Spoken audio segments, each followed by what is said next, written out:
You've been standing at the edge, looking out across the stage, afraid to take the lead, afraid to turn the page. The spotlight isn't waiting for someday, maybe when. The world needs what you're holding, not perfection before you begin. You've got a story, you've got a voice, you've got a message worth hearing. Stop waiting for the stars to align, your moment is already here. Show up, speak up, I'll handle the rest, bring your voice and bend. Kill really bells, no more hiding, no more second guessing every step. Show up, speak up, I'll handle the rest, bring your pressure. At my doorstep, you don't have to have it figured out yet.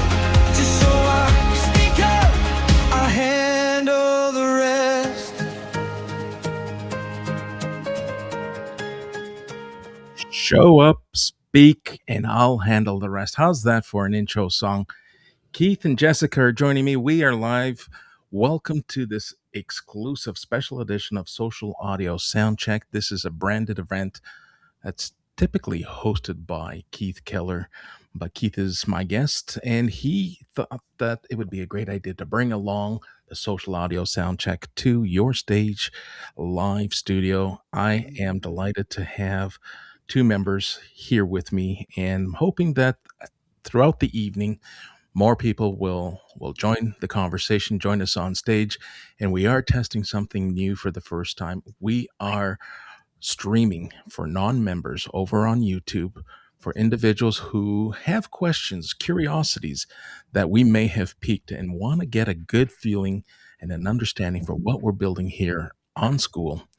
They have the opportunity to participate in the live chat, ask questions, and then make a decision of whether or not they want to join us and be part of what we're building. So I'm going to get off my soapbox here for a second and welcome my guests, Keith and Jessica. Let's let Jessica go first. Yeah, ladies first. Welcome, Okay. welcome to the show.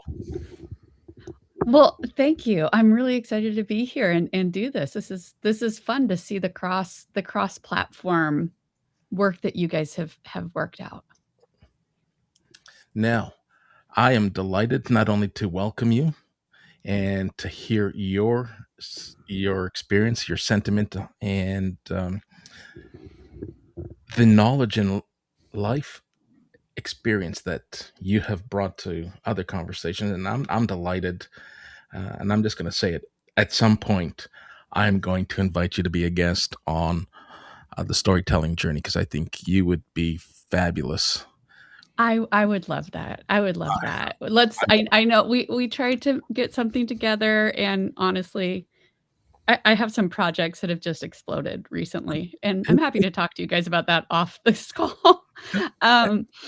But yes, let's plan that. Let's plan that. We'll make that work. All right. Keith, how you doing? Good morning. You're joining us. It is tomorrow. Look, I think the most exciting thing about this is it's really lovely to sit on the other side and be a guest. I just thought of that. I'm doing so many shows that I just forget what it's like. And so I'm on the other side. I don't have to push any buttons. I'm just chilling. Sometimes not pushing the buttons is what makes the show even better. Listen, when I come in as a guest, whether it's your event or someone else's event, that's one less thing that we have to worry about. And it is one of the models and mantras that I'm trying to build here. Show up, speak, and I'll handle the rest, because some of our community members who join, not all of them, but some join because of tech overwhelm. Some join because it's just too many moving parts.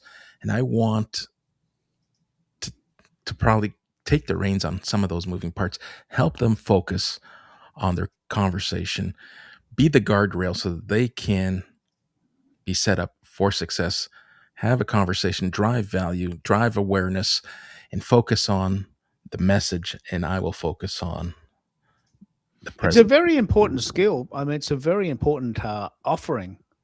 I mean, we all go to restaurants and we love how we just sit down and they bring food to us. I mean, that's just the coolest hack in the world. You go to a restaurant, you sit down, they do the cooking and they do the dishes. I'd do that every night if wifey'd let me. I mean, I don't have to do the dishes and the food's yummy.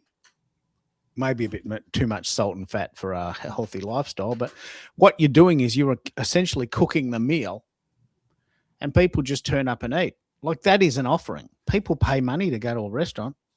I'm sure they'll pay money to have you run their show. I mean, it's a great idea, especially now that you've got that cool gadget, which is in the picture. Oh, RØDECaster, the noticed. RØDECaster Pro.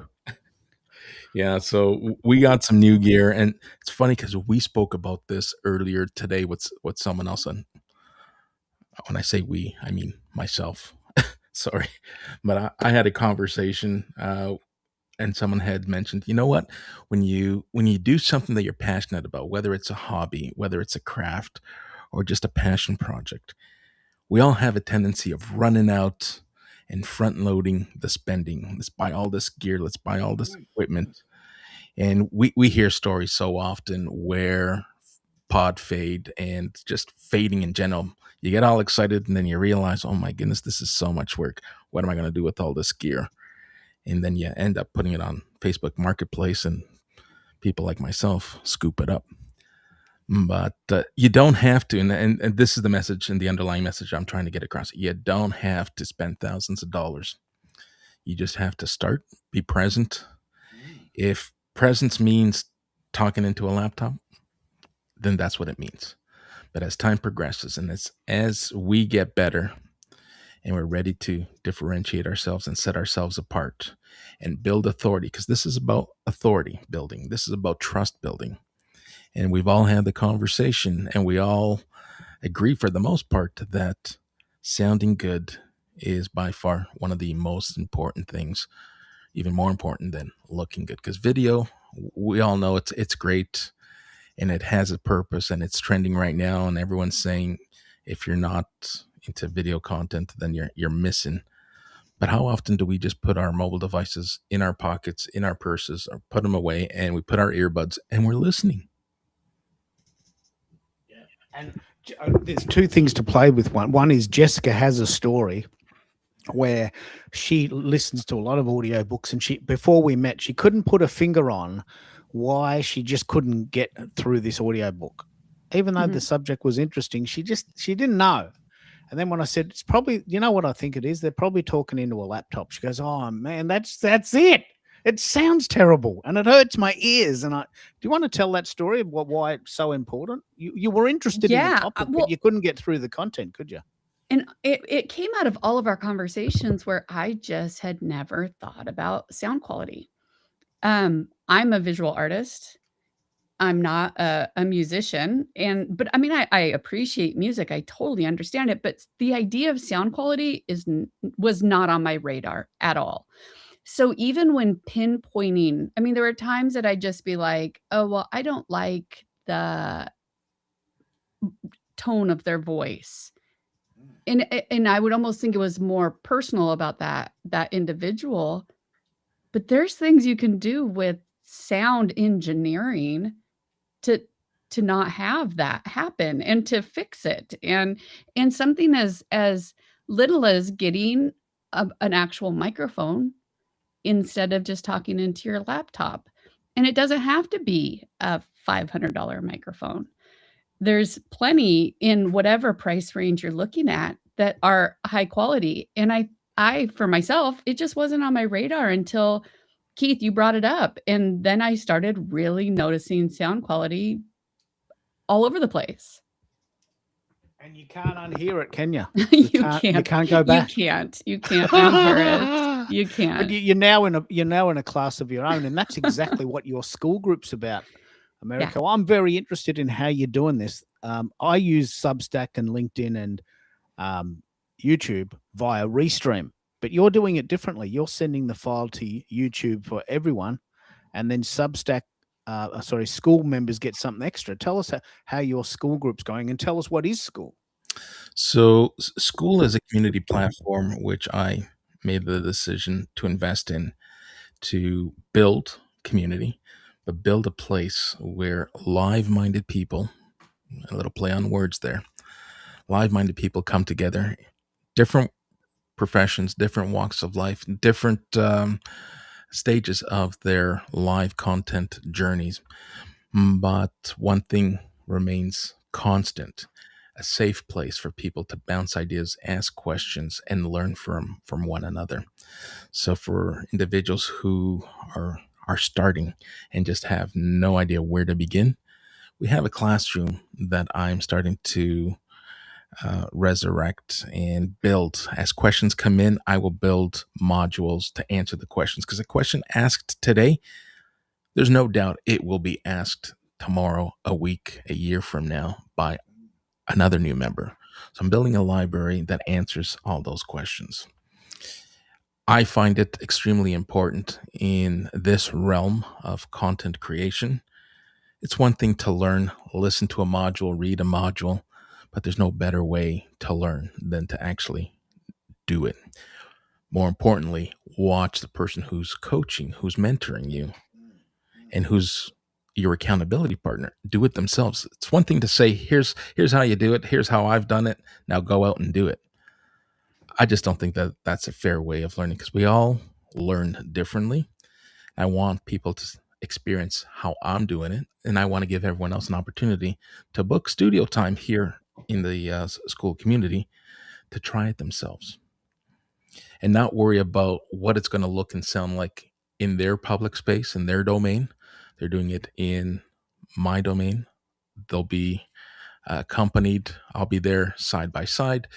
And for the most part, there's not a whole lot of hand holding.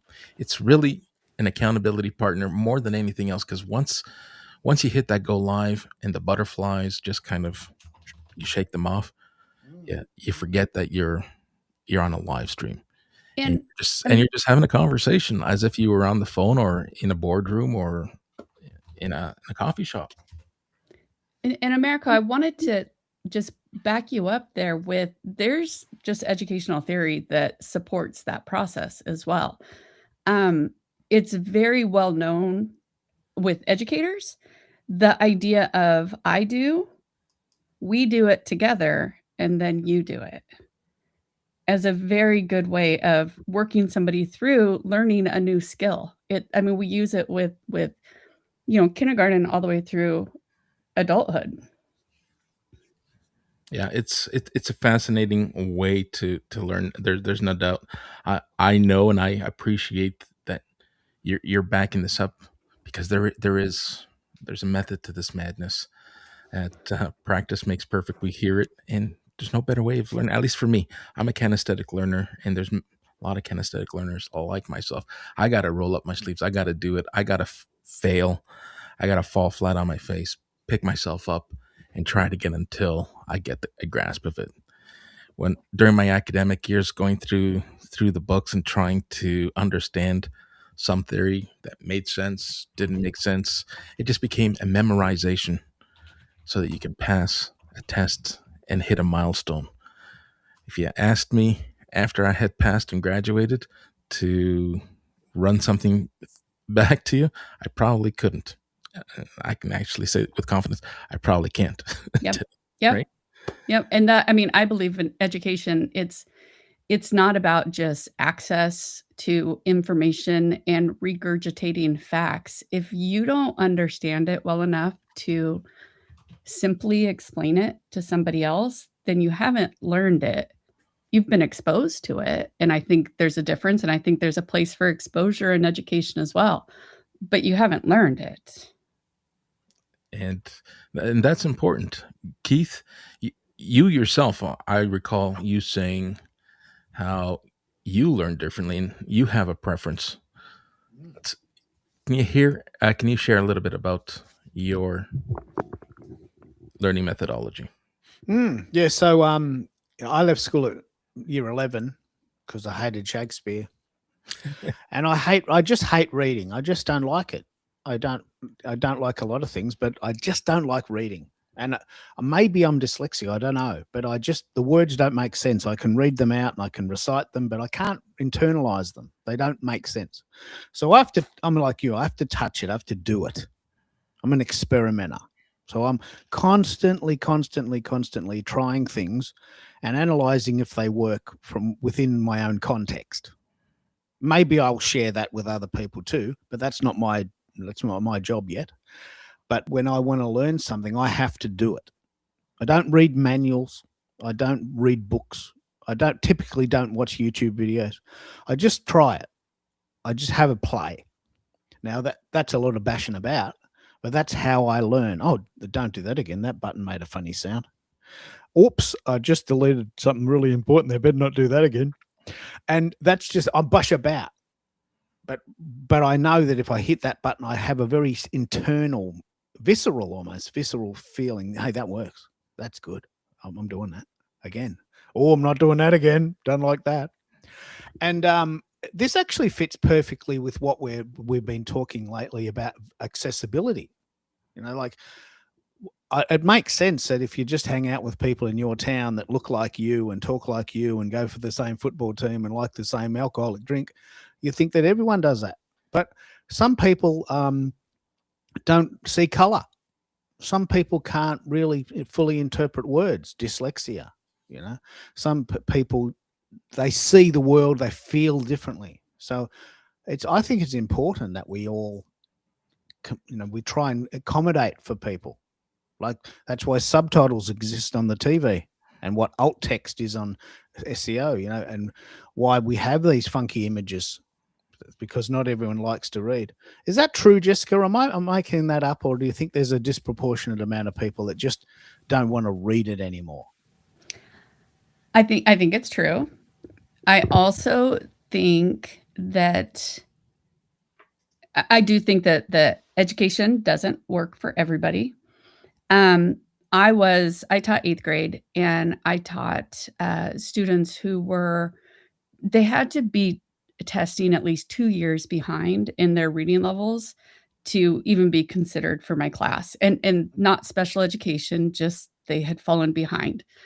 And I remember one day in class, because I am an avid reader. I have always been a reader. I love reading. My family, everybody reads.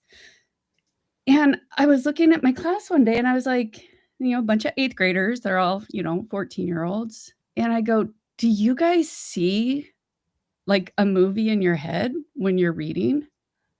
And they looked at me like I had two heads.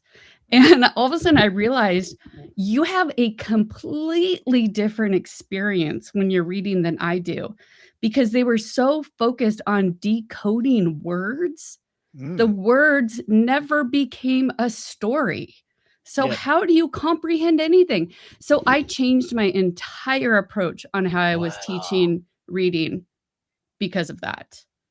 And I incorporated, I incorporated my visual arts background into it, which who knew that my bachelor's in art would end up paying off in my, teaching reading. But it absolutely did, because I approached it as a visual learner then. Because, my wife, she loves Tolkien, and she's always reading the whole set. And I'm thinking, what are you doing? She goes, well, look, when I'm in reading those books, I transported to a new world. What do you mean transported? Well, I'm reading the words and I'm in the zone and I'm in that little kingdom and I'm there with them. I said, really? When I read things, I'm going, actually, what does that mean? All right, I get it now. Or you're going, how many pages are left in this chapter? Well, man, I see a book and I go, oh no, how long is that going to take me? Right. And I think, so it's a chore, it's a task. Oh, Keith, I understand your wife, because I mean, to give you a concrete example, after my first child was born, so this would have been in 2005. I had a book. It was from a series. I was really excited to get it. It was brand new, got delivered to my house, and I was reading it. And, I'm a good 100, 150 pages into it, and I am just engrossed in this book. And all of a sudden I hear a noise that scared me half to death, Do you know what the noise was? My infant child, who I had completely forgotten about because I had gotten so involved in this book. Oh, wow. That is Oh. how people who love books, It's immersive, isn't it? that's why we love books, and that is not the experience, and I think that people need to understand that's not the experience that a lot of Yeah. people have with books.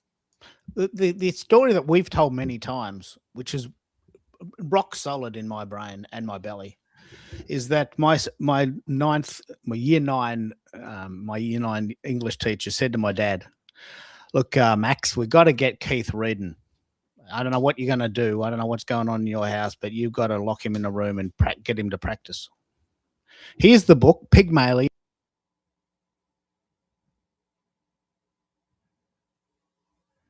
Did we lose Keith there for a second? I think we did. All right, Keith, you're frozen. You'll get to continue the story as soon as you get back. Jessica and I will continue. So today I'm going to touch on something I covered earlier. Today we're doing something different, and we're hosting this event exclusively for Your Stage Live Studio community members. And we're opening our doors. This is a virtual open house for non-members to come be part of the experience as to what we're building here. And essentially what we're building here is a Skool community centered around live content, but not just the live streaming itself. There's an entire framework that I support, that I believe and demonstrate time and time again, where many creators who embrace live streaming go live and you never hear from that event again. Now, there's evergreen content that has gone to waste. I believe wholeheartedly and back this up and have the numbers to demonstrate time and time again that your event should, could, and will continue to work for you if you lean into it and repurpose it and redistribute it effectively. Now, there are individuals, experts, and so many people who say, you know what, the live stream just doesn't work for me. People don't show up, they don't engage, and then I never really get that time back. And there's a methodology that goes along with live content. You got to build the hype, you got to build the awareness, and you got to give yourself enough runway to have people interested in showing up. You also don't want to give yourself too much runway because life gets in the way. And if you're promoting or advocating or inviting people to an event that's 3 months down the line, out of sight, out of mind, as the saying goes, people are going to forget. Things are going to come up and they don't show up. But there's also the mindset that suggests, you know what, if someone registers, they registered for a reason. If, in fact, you put up a registration gate or people just voluntarily sign up for your event, they're doing that because you've done enough to pique their curiosity. Doesn't mean that they're going to have time or the ability to show up live, but at some point they might come back and listen to the replay. And now there's this whole hashtag movement, Team Replay, that you see going across LinkedIn and other social media platforms. There's a place, there's a purpose, but you take that even further. We take these conversations that are happening in real time. These are conversations that are building trust. They're building social authority and social proof. You take these conversations and you turn them into long form content. Why? Because not everyone has the time to sit through the entire live conversation. If you gave me, a 5-minute read that I can skim through, and if there's something that catches my attention to draw enough awareness or enough curiosity to go listen, then that's my jam. So now I repurpose this conversation. It'll find its way to Substack. It'll find its way to LinkedIn in some shape or form. But it'll also find its way into short video clips because there are consumers of content who prefer that short and snappy. You know what? Save me the reading. I'm not into reading. That's not my jam. I appreciate that you are going live and you're giving me the opportunity to ask questions in real time, but it's smack dab in the middle of my work day because we're hosting a global community. This isn't going to work. But if you start dripping 10 to 15 second short video clips, you then open up to a whole new community. You open up to a whole new environment. Americo, I have a question about that exactly. Is when you are dripping it out, and what is the ideal amount of time? Because as somebody like myself, not coming from this world, I come from academia, I always want to give context. I'm like, how could you give a 10-second without they don't understand the context?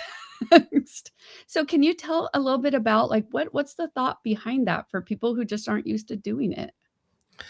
Well, we are in the attention economy, True. and time is so precious, and we've kind of cornered ourselves into this predicament where less is more is really something that a lot of marketing gurus lean into. Less is truly more, because if you don't grab someone's attention at the swipe of a thumb scroll on your mobile device, you may have lost your opportunity. So there's, in terms of the scientific reasoning behind it, I can't really speak to that, but I can attest to the fact that it is true.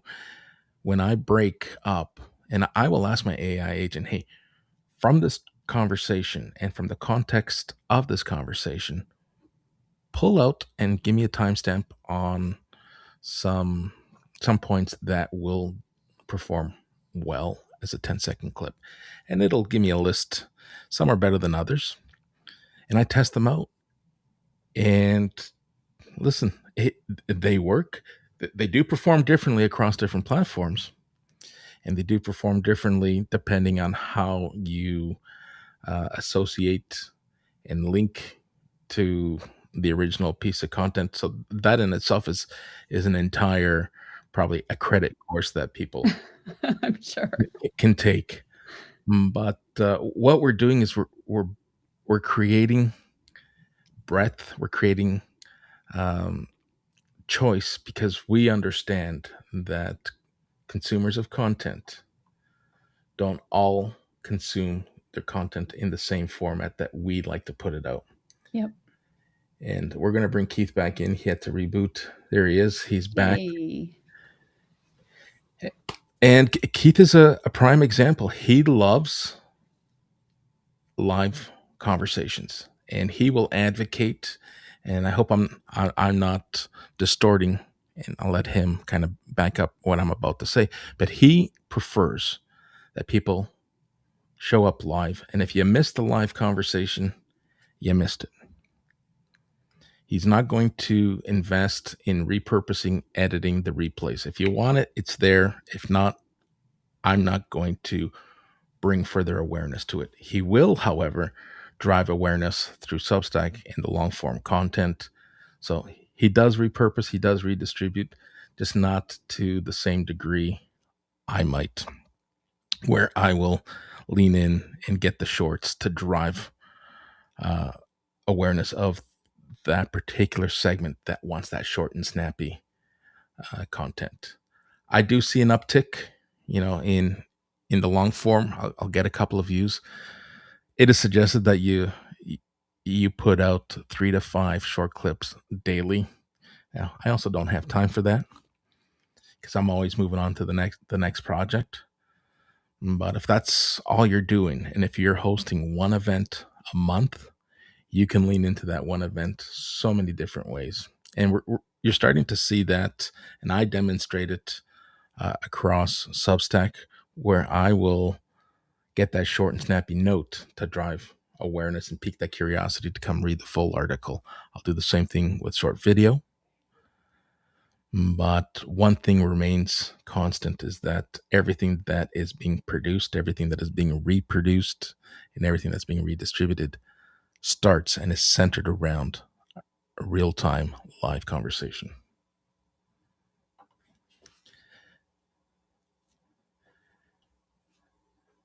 Are you there? Did we lose you? All right. I see Keith in the chat over here. All right, so Keith is still running into some technical difficulties. Let's run through some of these comments. Kimberly loves reading as well. She just finished reading Theo of Golden by Alan Levy. I'm going to play.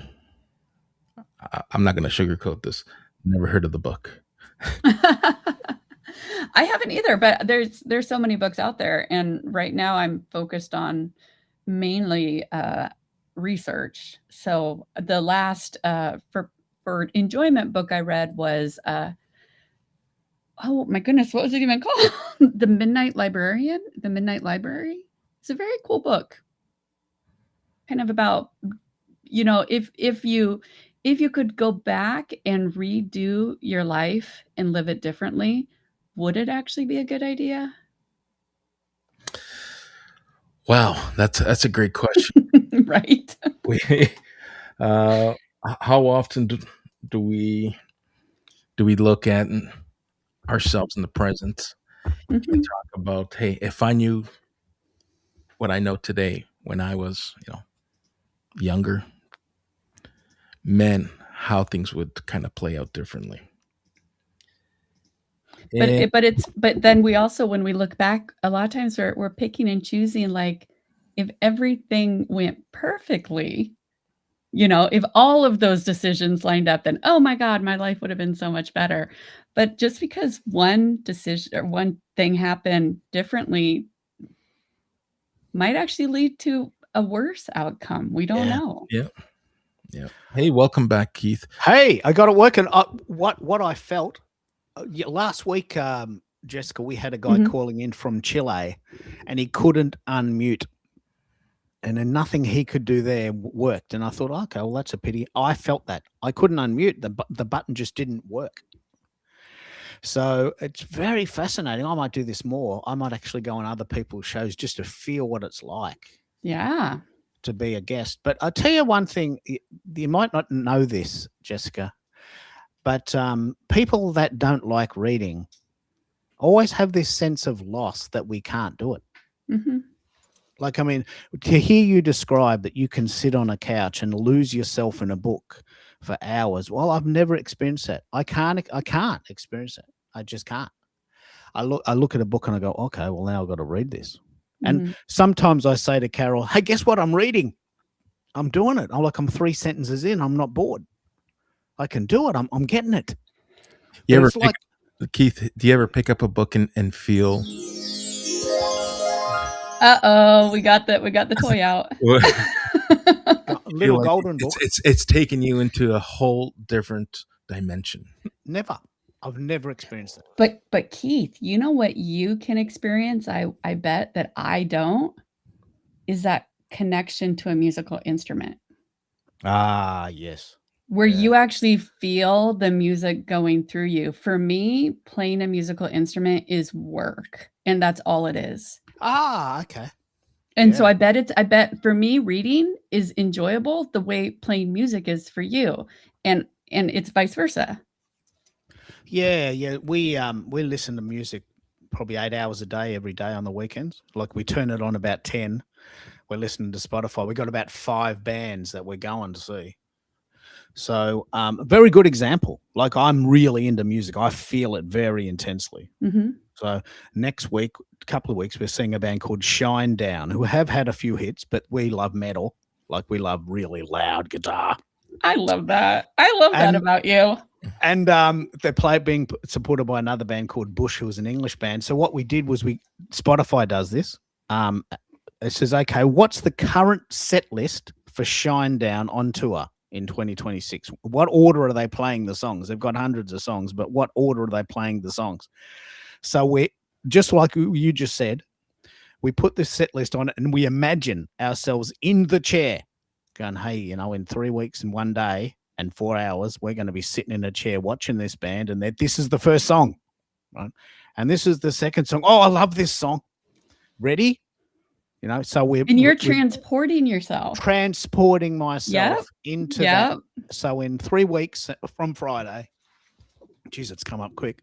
In 3 weeks from Friday, we will be at the MCG, the Rod Laver Arena, 15,000 people sitting in a chair, eyeballing this band who we've admired for 20 years.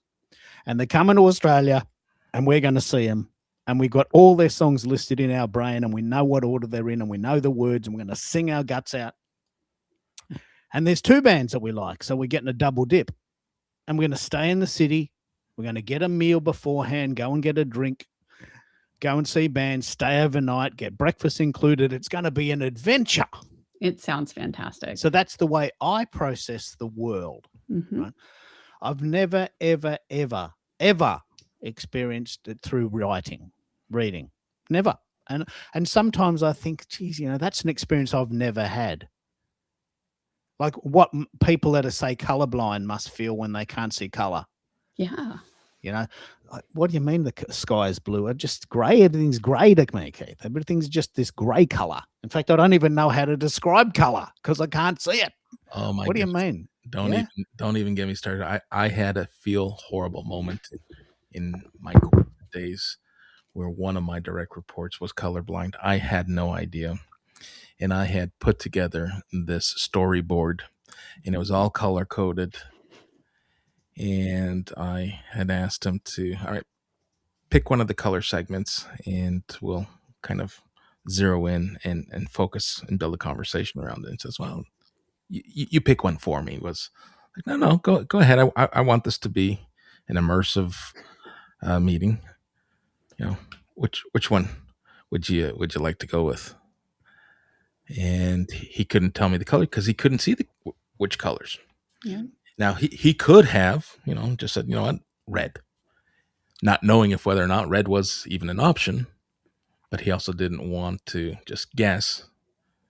So he shared with me, it's like, I can't tell you which color because I can't see the colors. And I felt like such a tool, not knowing. And we talk about, you touched on it earlier, Keith, about providing an inclusive environment, a accessible environment.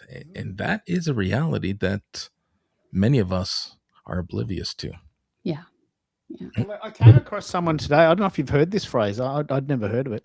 A chromatosia. It's a chromatopsia.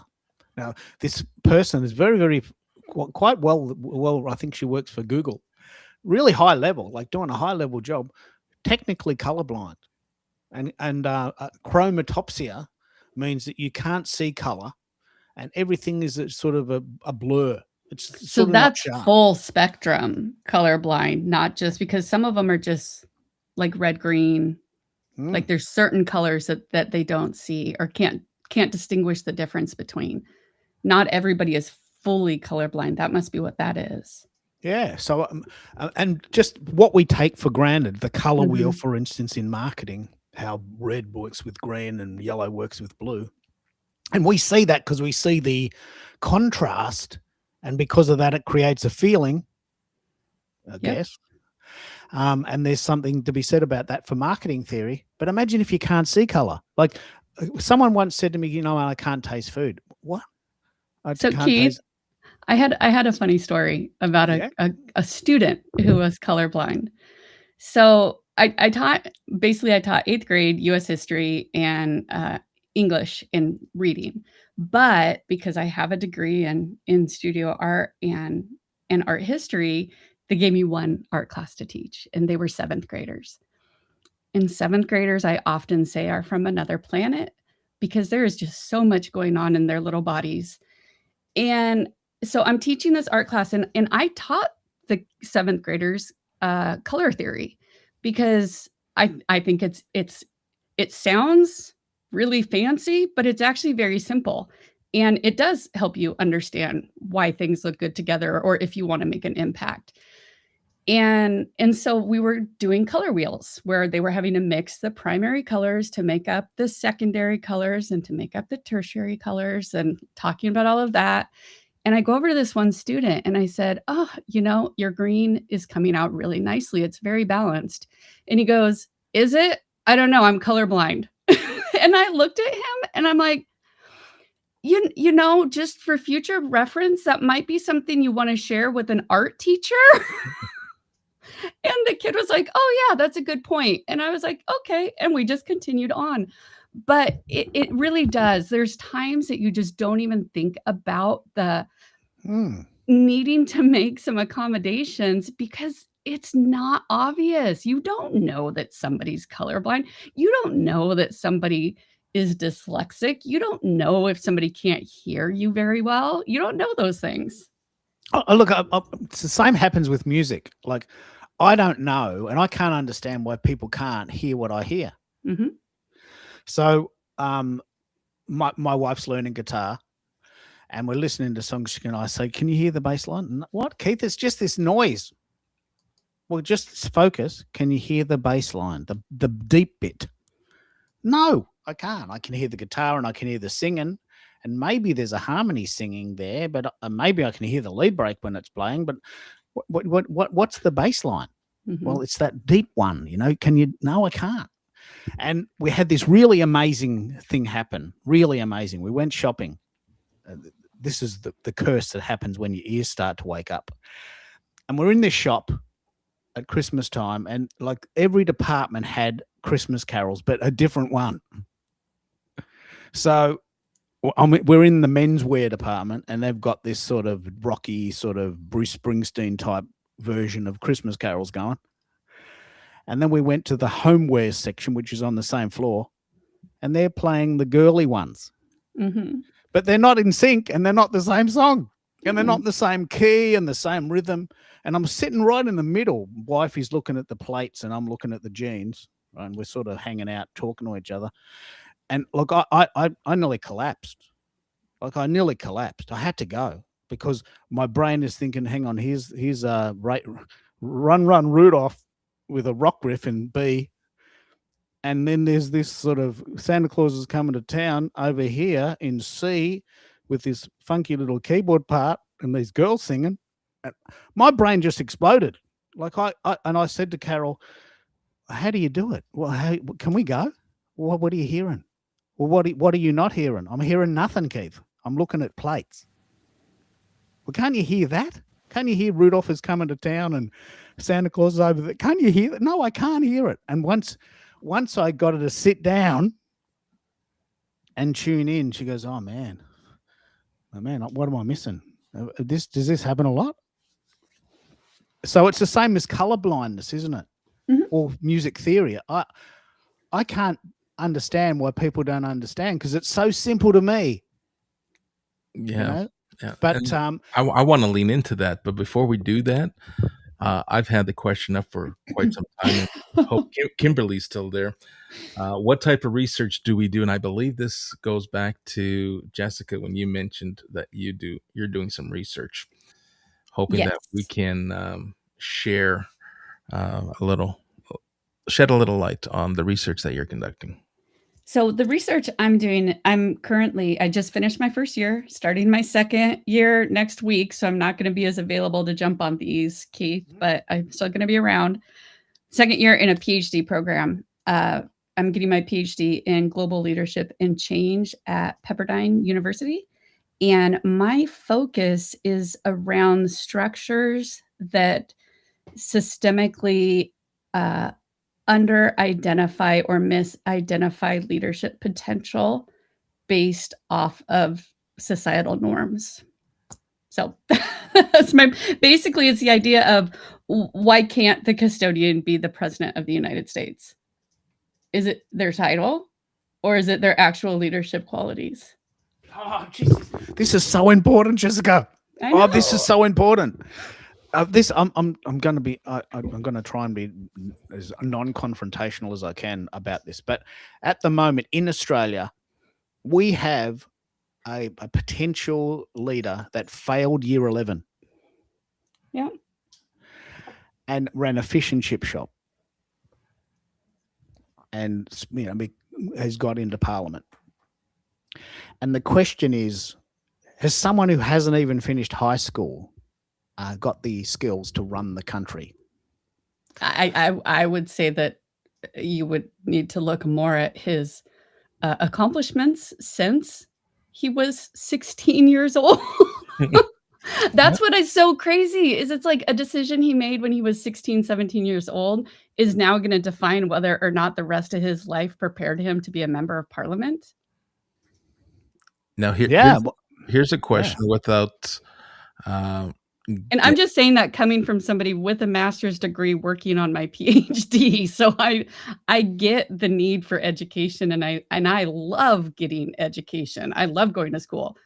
I don't know if it's a prerequisite for leadership. wow, what a great conversation. I mean, obviously she would agree with that, and we're not friends, but I'm pretty sure she'd be pretty happy to hear you say that. I personally can't see how someone who left school in year 11 could be the prime minister. I don't know if I could be, but maybe she wants. Keith, how can someone who's never worked for a dollar lead one of the biggest global economies? Yeah. And we have that happening south of my Ye- border. Yes, Yeah, we do. yeah. Well, that is actually a very good reference, but And that's also the other side of it is that just because you're good at business doesn't necessarily mean you're good at running a country. And just like if you're good at a skill doesn't mean you're good at teaching that skill. They're all very different Yep. needs. You know, you may not know this, Jessica. It's a pretty interesting stat. The guy that taught Kurt Cobain to play guitar, Yeah, it's from my neck of the woods. he said, you know what, he wasn't very good. Like, I mean, he only like went to first level.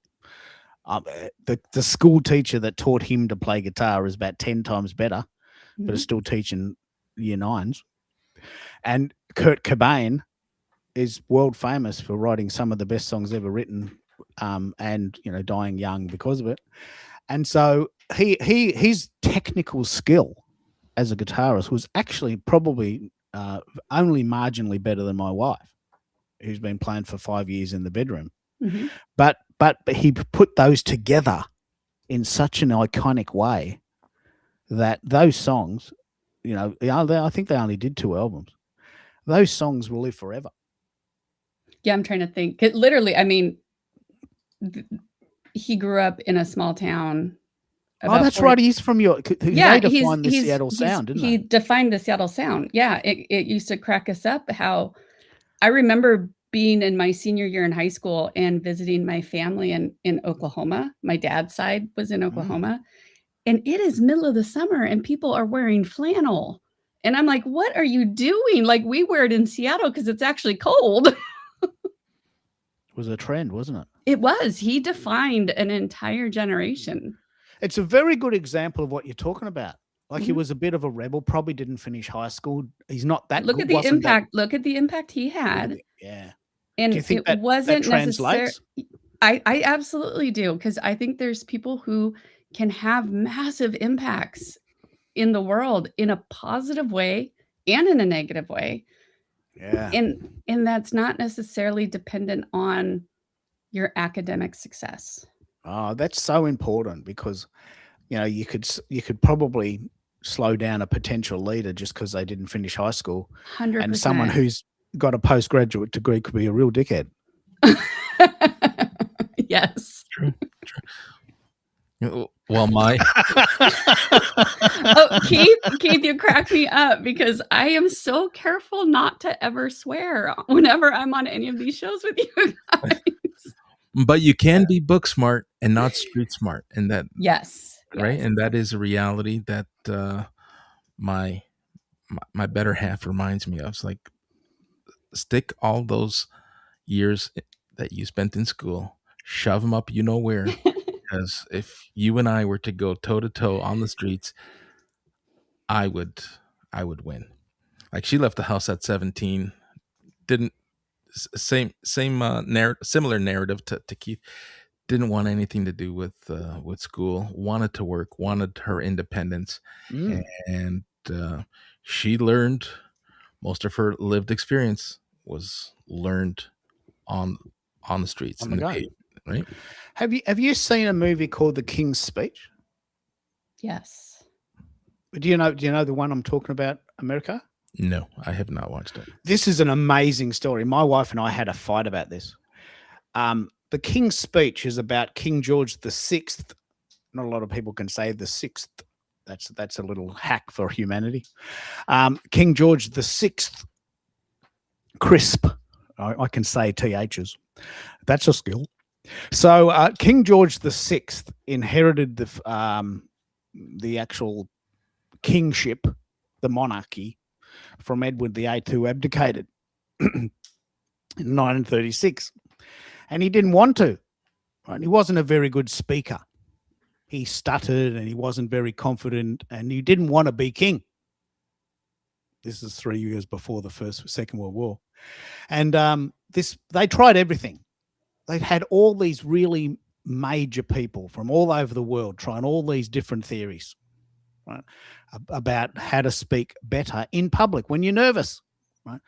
And this Aussie, played by Geoffrey Rush, came in and said, "I got a bit of experience here. I'm actually this is my thing. I'll help you."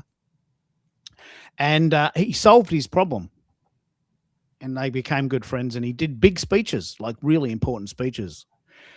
And then they found out, hang on, you don't have a degree. Well, I never said I did. I never said I had a degree in speech pathology. I mean, it's 1936. Is it such a thing?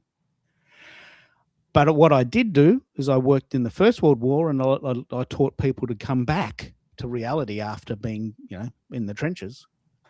And we learned a lot about real life in the First World War, in the trenches.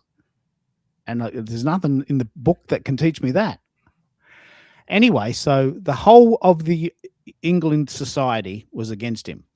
Well, you're a hack. You're just this guy from the colonies who doesn't know anything. Yes, but I solved the problem.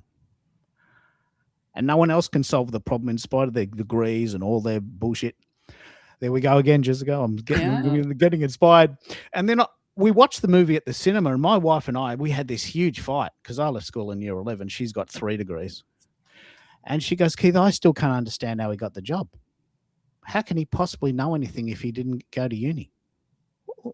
Really? Come on. Really? Yeah. Come on. It's the king. He's got to have quals. He's got to have the goods. Got to have a piece of paper proving he knows what he's talking about. And I said, "Wow, we didn't speak for 3 days." And I think this has just got to be bullshit. I mean, I left school in year 11. I'm still functioning in the world. We bought a house, paid it off. I've got a job. I can drive a car. But do I have to have a uni degree to be a person? Really, really, really angry. And that movie just really sets the tone. Is that how you interpreted that movie? I mean, I'd be very interested to know how you interpreted that story. Yeah, and it really it's what all my why I'm fascinated with researching this, because I'm kind of like, where does it come from? And I understand that degrees and all and having that knowledge is a good thing and can get you places, but is it the only path forward? And I just don't think it is. And that is a great example, because at the end of the day, there's also a lot of people who have the titles, they have the degrees, they have all of that, and they don't really do anything. And so, like, why aren't we empowering the people who actually want to get out and actually do things so that we can, just make society better for everybody?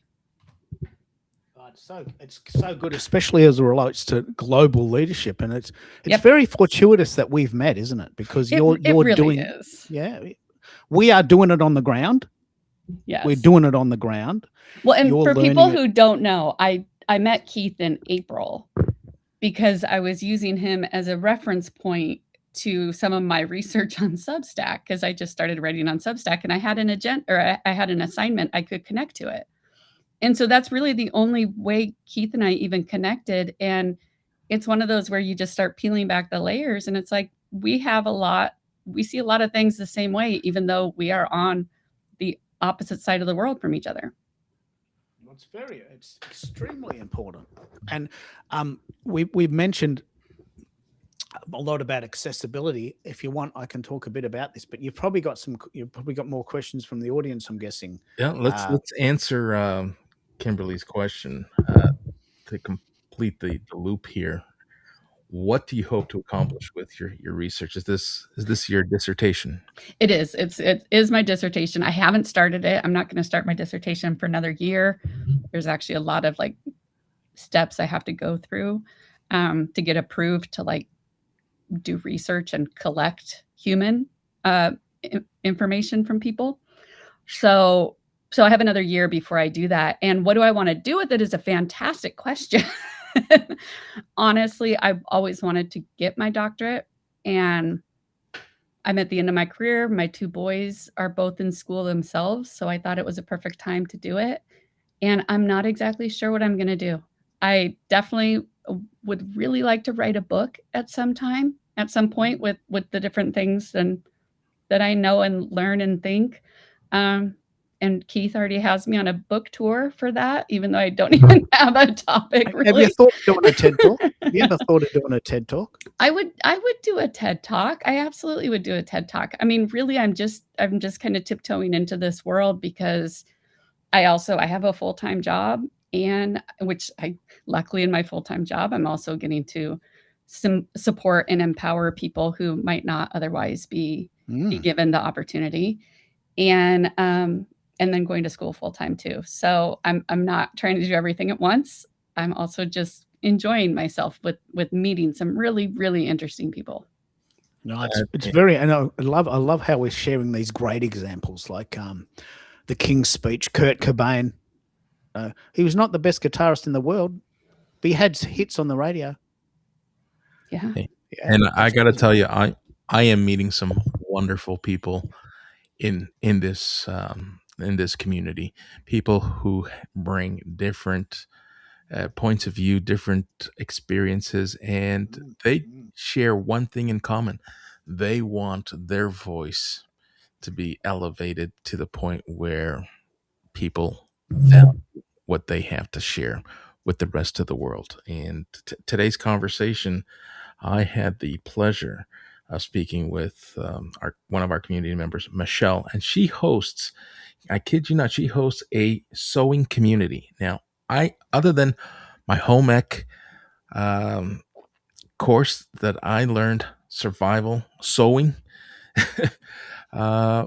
Listen, I learned something new that there's a community around sewing. You'd think it's one of the simplest things, but she went in depth as to what sewing means and how it's therapy, and for some, it's about finding a comfort with the bodies that they live in. Some of her members have difficulty finding clothes that fit, and some find difficulty because they don't sell sizes that would fit them. If they're in the plus size, and it becomes difficult. But there are also people who can't find something that fits because they're just designed differently.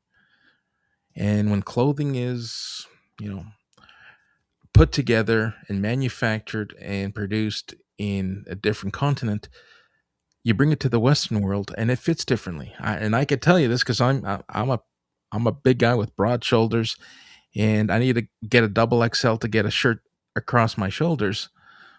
But I will bring an online order, and after learning my lesson a few times, I no longer order clothing online because I can order a double XL and think that it's going to make its way across my broad shoulders. And I open the package, and it's a dishcloth. There's no way I'm getting it on. So we had a fabulous conversation. She taught me a lot about what she's doing and the value that she's bringing. But that's the exact point. We're building value, and we're nurturing conversation amongst like-minded people who find themselves, whether it's vulnerable in whatever space, and they kind of zero in on communities that they feel safe. So I'm having a wonderful time sharing my stage, learning about the different communities, but at the same time, Here, I brought up a picture of some of the class modules. I want to make live streaming and live content simple for people. And when I'm not around, I want people to feel comfortable going through the class modules. But I also want people to feel just as comfortable sending me a DM saying, "Hey, I was trying to find something, I couldn't find it. Uh, here's a question." And every time I get asked a question that I don't have resources for, I will jump in. I'll go live, an impromptu conversation. Hey, it's now part of the theme. I just got a question. Come in through one of our community members. We'll talk. I'll read out the question and I will answer it, because that's me demonstrating how simple it is to go live.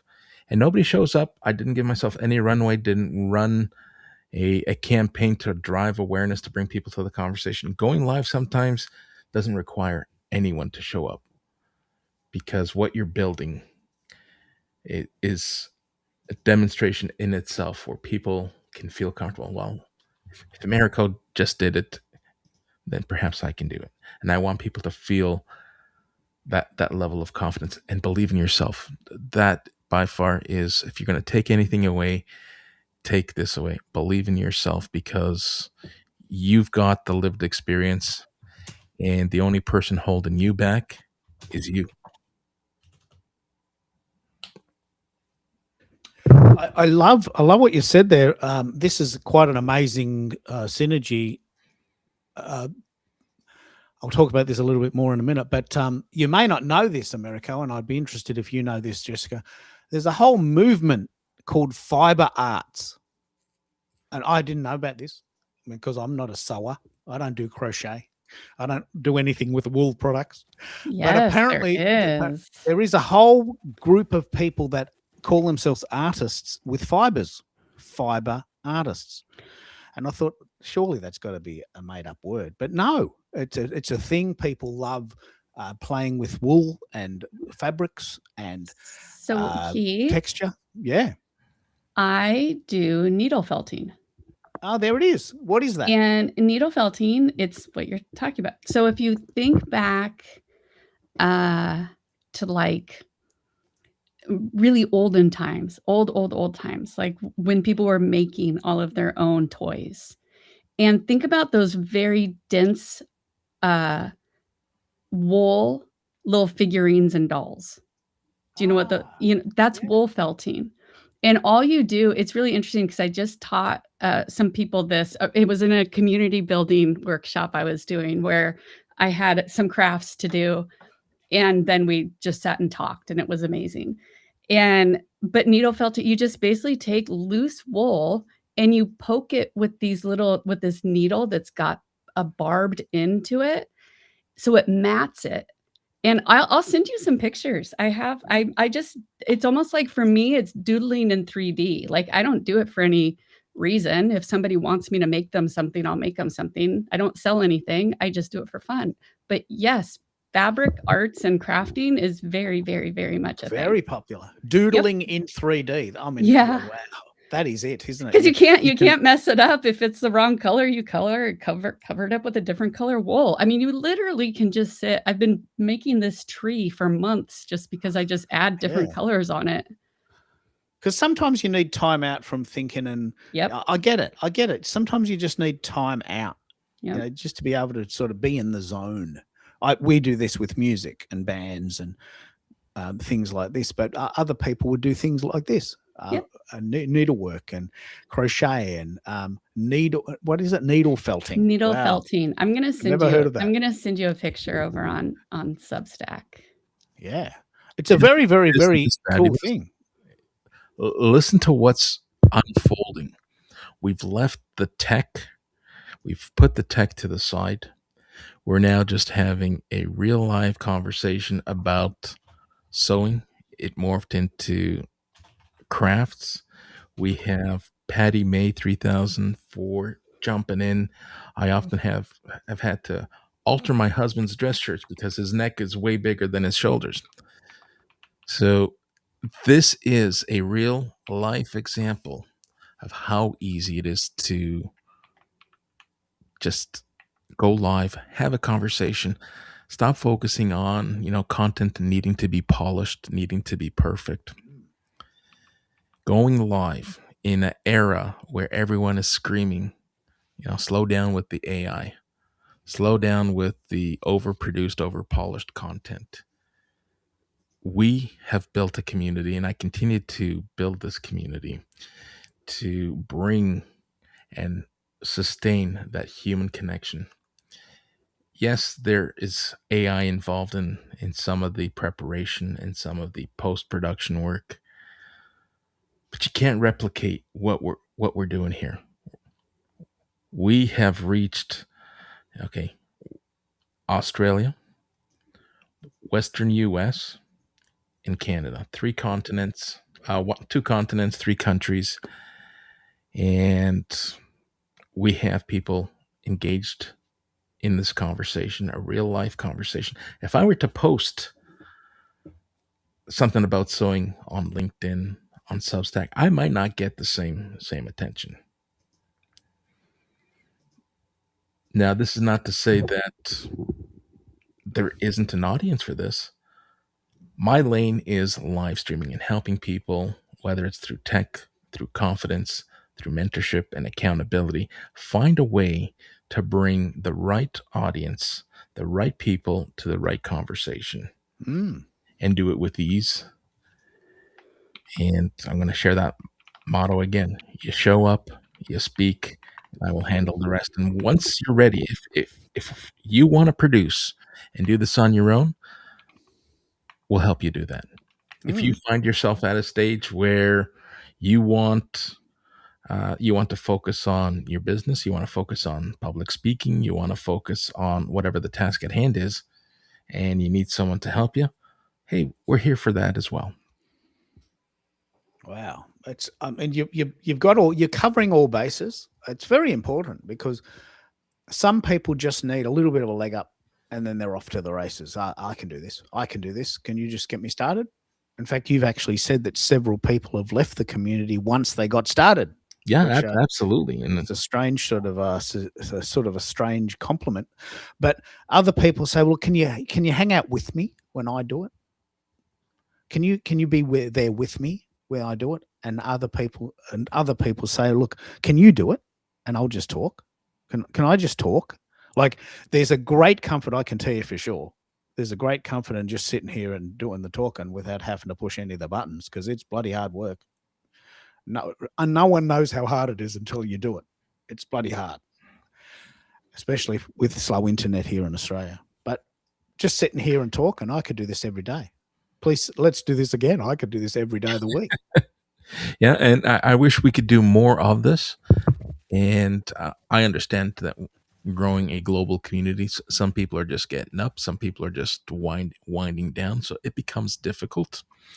But I'm open because I can move things around where if I have room in my calendar and I can accommodate a different time zone, I could do that. We went live earlier at 3 p.m. Eastern time. And now we're 8 p.m. local time here, and it's 10 a.m. Or it was 10 a.m., probably 11 a.m. now in Australia. And that's the beauty of this. There's no right or wrong time. There's preferred time. I know, and I could tell you, 7 p.m. is probably the sweet spot, because people who are coming home from work, they've got the kids taken care of, they got the kids fed, they've eaten, they're winding down, and they're just looking for something to do as they wind down. Some people prefer to just turn on Netflix and watch a movie. Others prefer to engage in these conversations. And I find that when I stream in the evenings, I get much better engagement. The thing that's very interesting there is that, I mean, I'm thinking Canada the same as America. You have 5 time zones. So when it's 10 o'clock in Melbourne, it's 8 p.m. at the moment in New York and Toronto, but it's 5 p.m. in Seattle and Vancouver. Yep. No, it's 12 p.m. in New Zealand. It's 3 p.m. in Hawaii. So the key is, who is your audience, right? you can just say, look, I'll just do it when it suits me, and whoever turns up, turns up. But what happens if you have a lot of people saying, look, I'm calling in from Richmond, Virginia, got a whole team of people listening in. Can you do something for me? Eastern time. Yep, no worries. 8 p.m. Eastern time is 10 a.m. Melbourne time. That works. It's not so good for LA. It's not so good for Hawaii, but we haven't got people there. So are you consciously looking at the stats to work out what time to do it in spite of where you live? Well, I used to look at the stats really closely, and I can say that because I'm sharing with you the 7 p.m. time slot works really well, but it also varies by platform, and it also varies by the types of conversations that are being hosted. So I've kind of zeroed in on the types of conversations I want to have, and I've shared with the group before we went live, and I'll share it live here for anyone listening, kind of removing myself from certain events so that I can take a step back and focus more on helping others build their stage, speak, and share their message, so that it's not just, hey, Americo showing up, contributing in different genres, different stages. So I know that I want to help professionals in the health and wellness, wealth, and relationship space. I know the research that I've done has suggested that these are three of the top most searched topics online. So it's incumbent upon me to try to build a space where the experts in those three verticals can shine. Doesn't mean that I won't be present anywhere else. I'll just take a step back and be more of a moderator, more of a producer, behind the scenes guy, helping other people build their stages. It does help to focus a little bit. I mean, you can't really be all things for all people, because you just spread yourself too thin. This is the fundamental reason why I do audio only. Maybe I'm only targeting 25% of the world, but the people that get this. There are people that just do not want to go on camera, and that's not wrong. It's not a disease. They're not deformed. They just don't like it, and I want to hang out with them. So I'm very much a specialist rather than a generalist, and that in itself is a good discussion. So I think that's very important. Now you've got to go soon, Jess. Do you want to just mix this up and bring us home on what you thought the highlights were? On the whole conversation so far? Well, your highlights, perhaps. Tell us more about needle felting. Oh, I did. I sent Keith. Too. I have another one I can send you to, because that's a kind of. I made him a Coraline. If you know the movie Coraline, it's one of those stop action animation, very creepy movie. It's a cool movie. I showed it to my children way too young, because it's a children's movie, but it's a little scary. And that's one of the critters in it. And a friend of mine loves the movie, so I made that for her. But that's the kind of stuff that I make. I also made a little gnome that is from Gravity Falls, if you've ever watched that cartoon.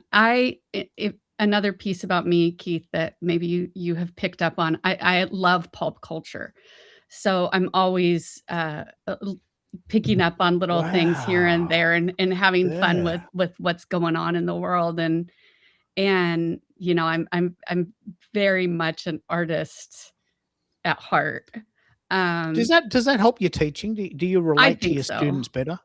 I think so, because I'm actually interested.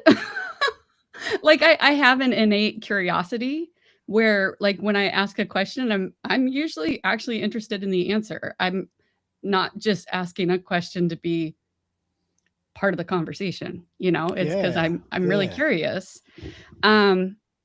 So yeah, well, I think that would make you a better comes teacher. into this. Yeah, I think that this whole conversation has been fascinating to me, because it's been more about, you know, who people are and what they have to offer, which is something that I believe, and within the Blackfoot community.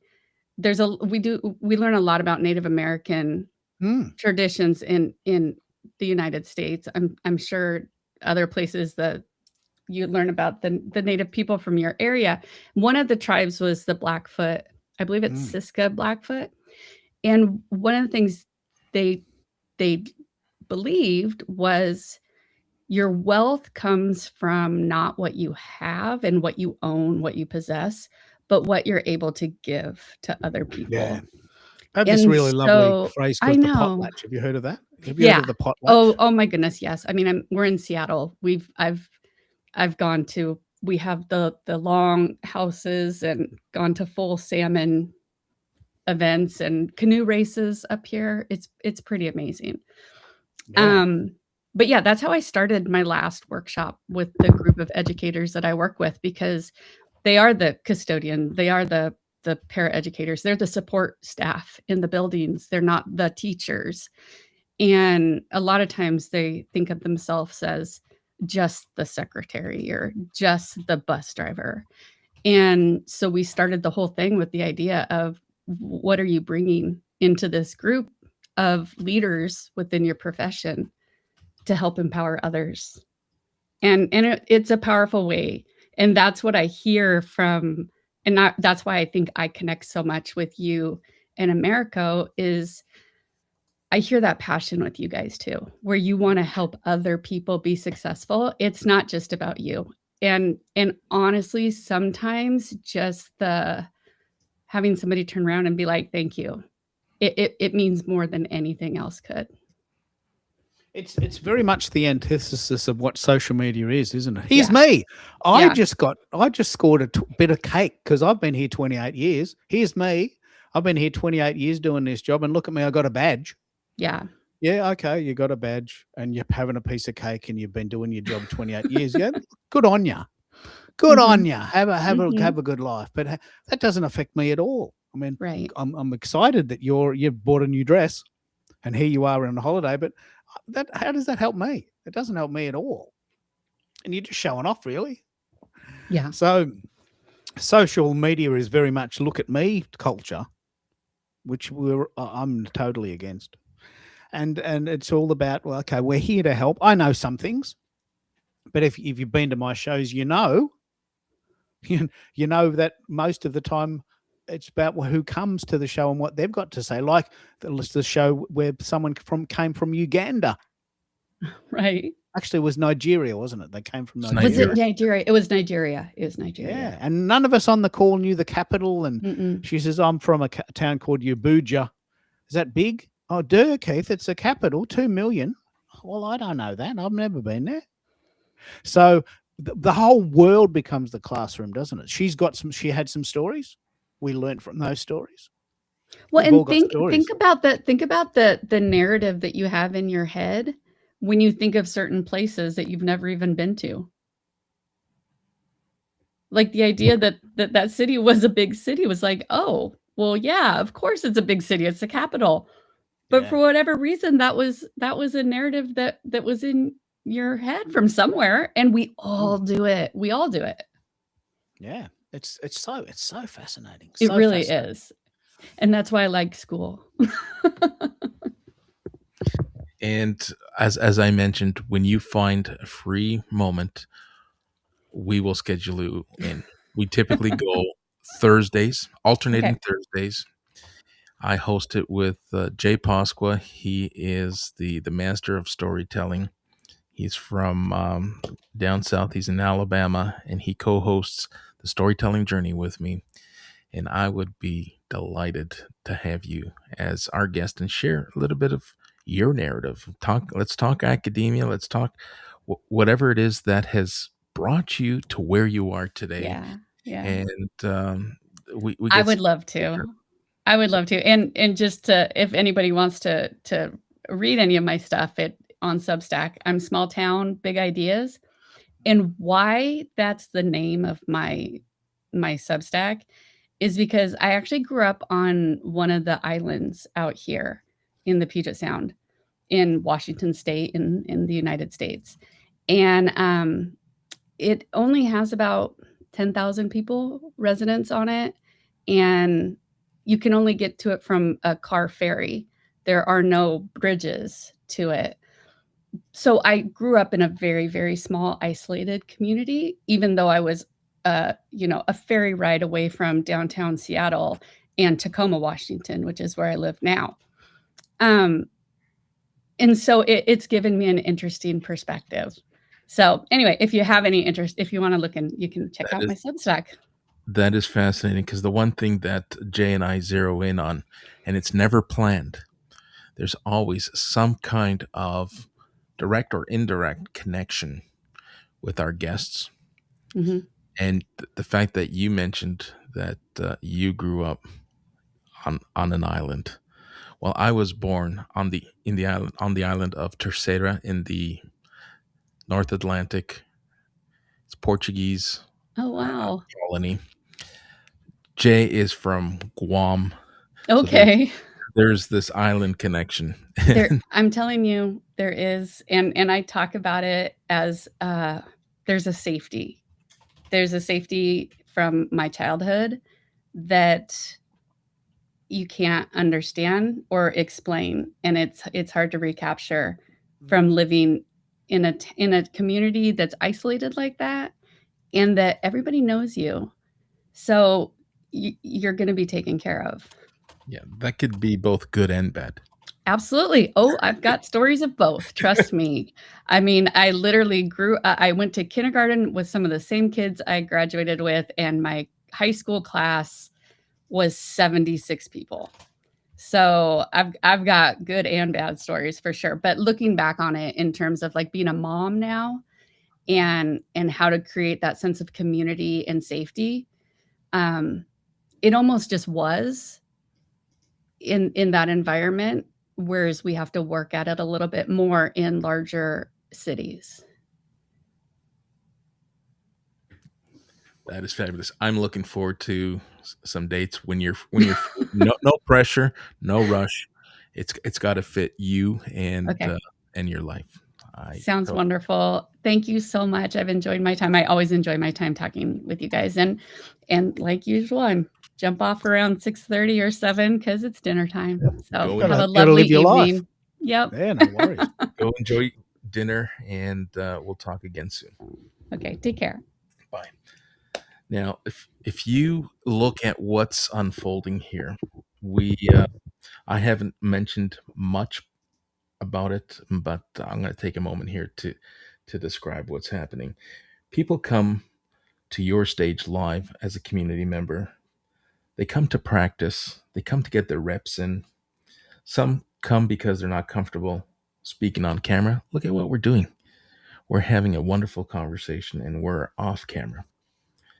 Others come because they're tired of creating alone, and they just need, whether it's another set of eyes, a second opinion, just someone to hold them accountable. We're building that. Today, I threw a wrench into today's event. I am exclusively streaming for members only. Members are welcome to join the conversation, be part of the stage. But those who are listening and watching on YouTube, you get to experience in real time what we're building here, what types of conversations, what kind of support we're offering each other. And I am offering, and I don't want to make this a pitch but by any means, but I am offering an opportunity to get into the community for a $5 annual subscription. I'm offering this till the end of today, and you can test what this community is all about. It's a low entry, and you can then decide whether or not this is for you, and you're welcome to join us on stage. Otherwise, Keith and I will have no problems filling in the airwaves with good dialogue, good conversation, as we do quite often. So we have gear we can test. We have questions that we can continue to build on from a audio sound check, because we Well, you know, one thing we could do, mate, I noticed this is very interesting. When you played your theme song, it didn't play. Like, It you did. must have heard it, but it didn't come out on the tape. So I'm wondering whether we can test that. the settings for audio don't include the songs. I don't know what happened there. You probably, because you heard it, you wouldn't have thought that it didn't Yeah, I work. heard it in the headset. So the sound effects you can hear that. You can hear that, right? Yeah, crisp. Listen. Oh, okay, let's do this. I've got a Zoom P4. This is the sound quality of a Zoom P4. Right, bit dull, punchy, but a bit sort of flat. Now play what you just played. That's HD, isn't it? That's high definition. Really, really, really great quality sound. Right, because you've got the RØDECaster now. I have the RØDECaster plugged in, and I'll give you a quick update. Unless it is pouring as it was overnight and throughout most of the day today. If it's not raining tomorrow, Julian and I are getting together, and I got my Zoom P4 packed, my mic's packed, I got everything packed, and we're going to hit the road tomorrow afternoon and go live and just have a jam session. Now, if it's raining, we're going to reschedule the event because it is atrocious driving in any weather conditions other than clear skies. Yeah. So you're thinking the RØDECaster will be the home body, and the Zoom, because it's small, can be your road rig. Well, the initial thought was because of portability, the Zoom is easier to carry. But we're going to test this out. This is our first road trip. We'll bring the Zoom P4, and is the road a little bigger? Significantly bigger, but is it unconceivable that I pack the RØDECaster and bring it with me? Sure, if it's going to give me better quality, I'm open to testing it. Nothing's being ruled out here. I love it. It's very important that we test and measure, and for all the people that don't want to, like a lot of people who come to the show say, mate, we listen to this show and you've saved us hours and hours of time, probably hundreds of dollars. Like if you just think about how many, and we've done this, oh man, that was a bad decision. Well, I'm not doing that again. But you didn't know what you didn't know. If someone had just said to me, look, just bypass all that Chinese rubbish and buy the Zoom P4. Just save yourself $200 and save yourself 2 years. Just go. Trust me. If I had known myself 2 years ago, I just would have bypassed all those Chinese versions, because they're all right, but they don't sound like what you've got. They're just, that was years in the making, Keith. Right? I started with the Chinese products as well, and they served their purpose at the time. I wasn't certain if whether or not this was something I wanted to pursue, or if I was going to be any good at it. For me, I kind of fell into this backwards because I leaned into this with the job seeker persona.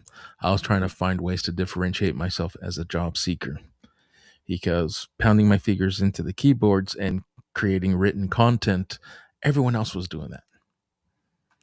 So I spent $100 on a knockoff, and I not only got the mic, I got the boom arm, I got everything I needed. It was an entire kit. The mic I've since, I think, given away or tossed, or it's somewhere around because it was rubbish. But that's where I started. That was an upgrade from initially talking into my laptop. I then upgraded the headphones and used my JBL headphones and talked into the headphones, then upgraded to the mic. So over the years, yes, I've accumulated some tech. I'm not gonna lie to you, it's fun shopping around. It's even more fun when you find a deal like I did, right? This is $1,000 piece of equipment purchased brand new, and I just happened to find someone on Facebook Marketplace who had it sitting around for 18 weeks. And the biggest fear with buying used tech is, well, what if this went through a wash? What if someone spilled something on it and all the components are fried? It's a risk you take, but it looked brand new in a box. And um, when I got to the location and I asked the sellers, like, so what happened? What's the story? Share the narrative with me. Were you in over your head? It's like, well, yes and no. I was in over my head. I thought that this tech was going to serve me. Turns out I needed something bigger uh, than this. This wasn't enough. So turns out to be enough for me. It was sitting around, and they took the $700 loss, and I picked it up for $300. It's pretty amazing. And one of the things that we do together on this show is that we sort of, in a way, are the voice of reason for people that don't want to do all that testing. And people come on the show. Like, people have come on the show going, mate, I bought this mic. My husband picked it up at the Best Buy for $97. I'm so excited. What do you think? Well, I don't know if I want to tell you what I think. You didn't ask me. You just bought it. Now here we are to have to deal with it. Oh, this looks good. It's got really funky green lights. The kitten loves it. And it looks good. Look, I look the part. Yeah, okay. And you didn't ask me. I can't expect you to know if you didn't ask. You just bought it because it looked good in the packet. And it was then they delivered it to your house and it cost $100. I mean, what are you thinking? I mean, I sometimes work with like we've had examples of people coming on the show with a brand new mic that they plug in and it sounds terrible.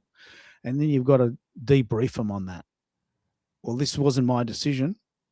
I'm not even sure I want to give you an honest appraisal because that's just going to hurt. You've spent the money now. We just fix it. But the show's designed so that when people come and go, oh, I want one of them, Keith, what's that? Yeah, well, that's called a RØDECaster Pro. And there's a new one called the RØDECaster Pro 2, right, which is $1,000. Right? That sound costs $1,000. I'm not sure that sound's worth $1,000, Keith. I might have to put that on the back burner. Okay, but now you know. But I found this $50 version. What do you think that'll be like? What do you think it'll be like? It's $50. I'd probably do the job. Maybe. Try it. You know, I've got 3 of these sitting in a box in the cupboard because I had that exact same approach. Oh, it's only $50. Why don't I try it? Yeah, okay. Used it 3 times. I thought, I can't bear myself. I can't bear to use it. It sounds terrible. What a waste of money. Might as well put it in the bin. So our show is designed to help people who want to sound better, because not everyone cares. If you want to sound better, we have done the work. I've been doing this since 2006.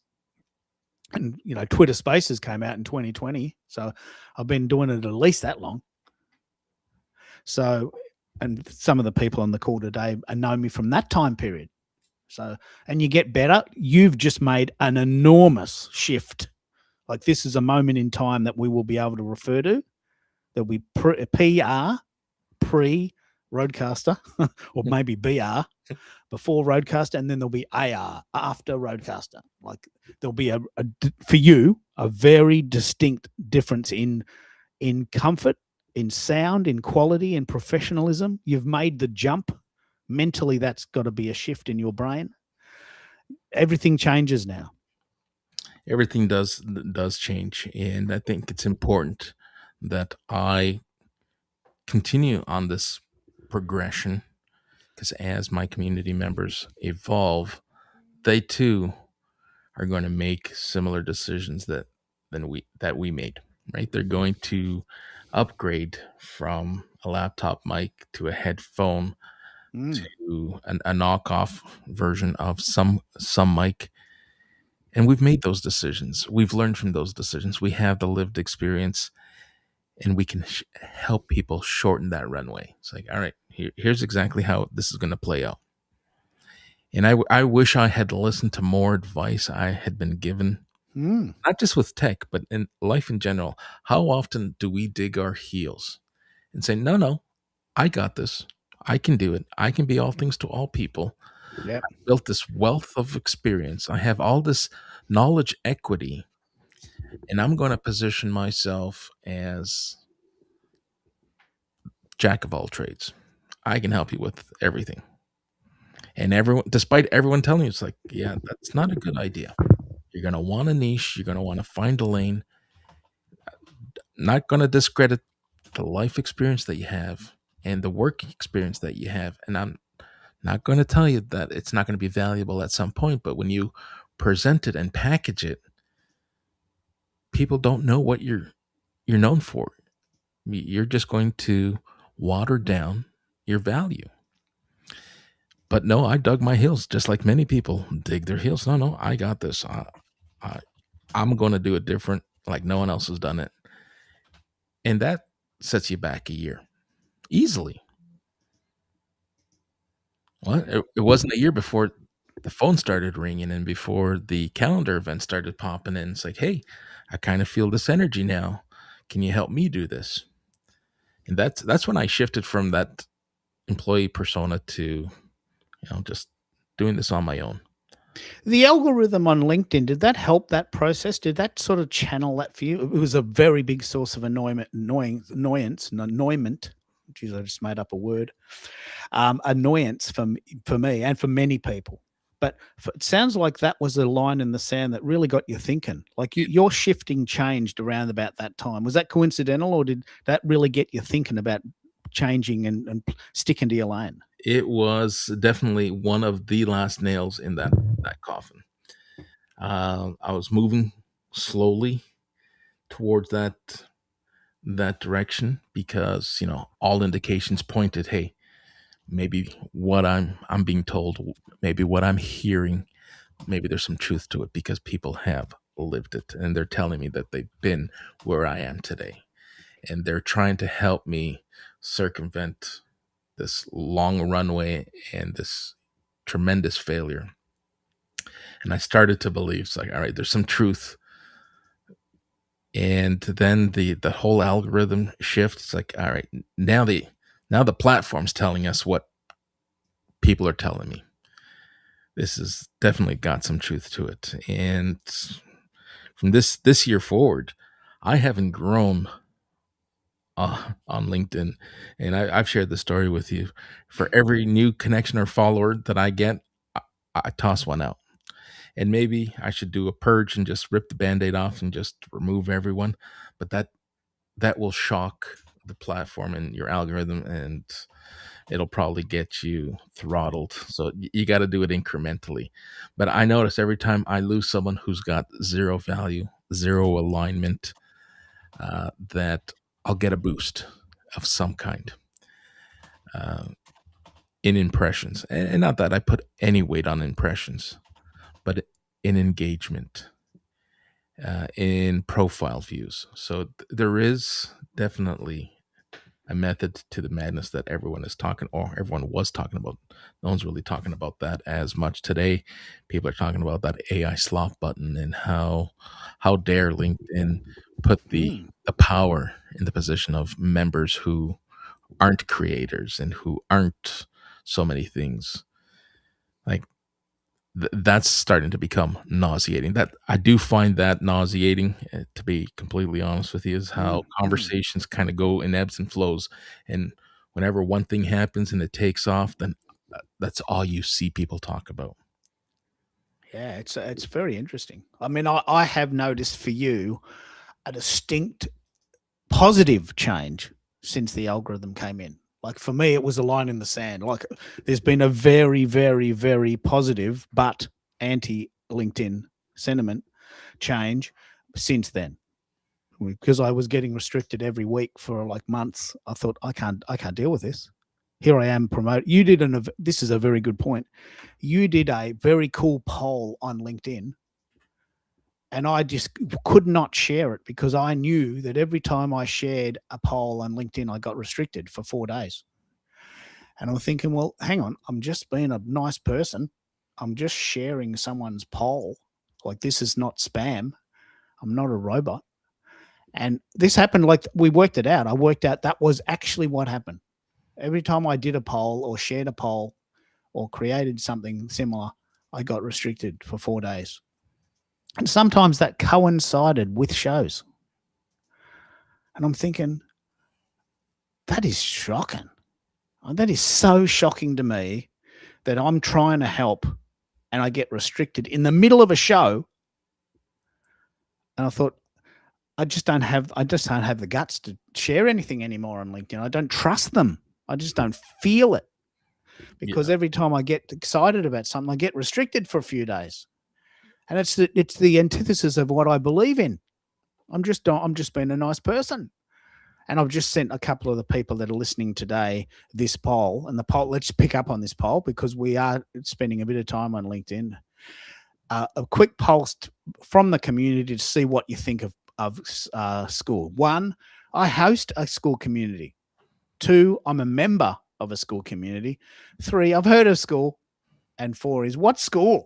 Do you want to pick up on why that's important? Because this is a very key strategy for you. It is a key strategy for me. And as I touched on earlier, and I'll kind of freshen up the subject again, for reasons that you just pointed out, restrictions on LinkedIn, making sure that we stick to our own lane, I've made a conscious decision that perhaps it's time to start weaning off some of the live stream LinkedIn lives that are happening. Not because I don't support the creators, but simply because it may no longer align with the shows I want to produce for other people. The subject may not align. Or perhaps I don't want people to cast opinions because of where I'm showing up. I don't want my events to be deemed or categorized as entertainment. And not to discredit those who are in that entertainment space. Hey, it's working, and it's just not the lane that I want to be in. So I'm purposely and intentionally stepping away. So I posed the question because the long-term intention is to bring some of the shows that I was hosting on LinkedIn exclusively to Skool, because I want them to be opportunities for us to demonstrate in real time the planning of a show, the curating of a show, executing the show, repurposing and redistributing. And I want that all to live in the same ecosystem. I then want the shows that I help produce or I have involvement in, not directly, but perhaps indirectly through production and through moderation. I want those to live in the LinkedIn space. So it's important that I find distinction between Skool and LinkedIn. So there was some curiosity around whether or not people are familiar with Skool. And yes, the question was, are you? And at the present time, there's still 6 days left for this poll to work its way through the platform. But 14% of respondents so far not only know Skool, but they host communities of their own. Whereas 23%, this is a split, 23% are members of the Skool, of a Skool community, and an equal amount, 23%, ask the question or answer the question, what is Skool? I think this is very important because and this has happened, like as I got restricted continuously, and several members listening now have made comments about this. I use LinkedIn every day, so I noticed it straight away. In fact, I noticed it as it was happening. Like suddenly I was restricted as I was in the zone.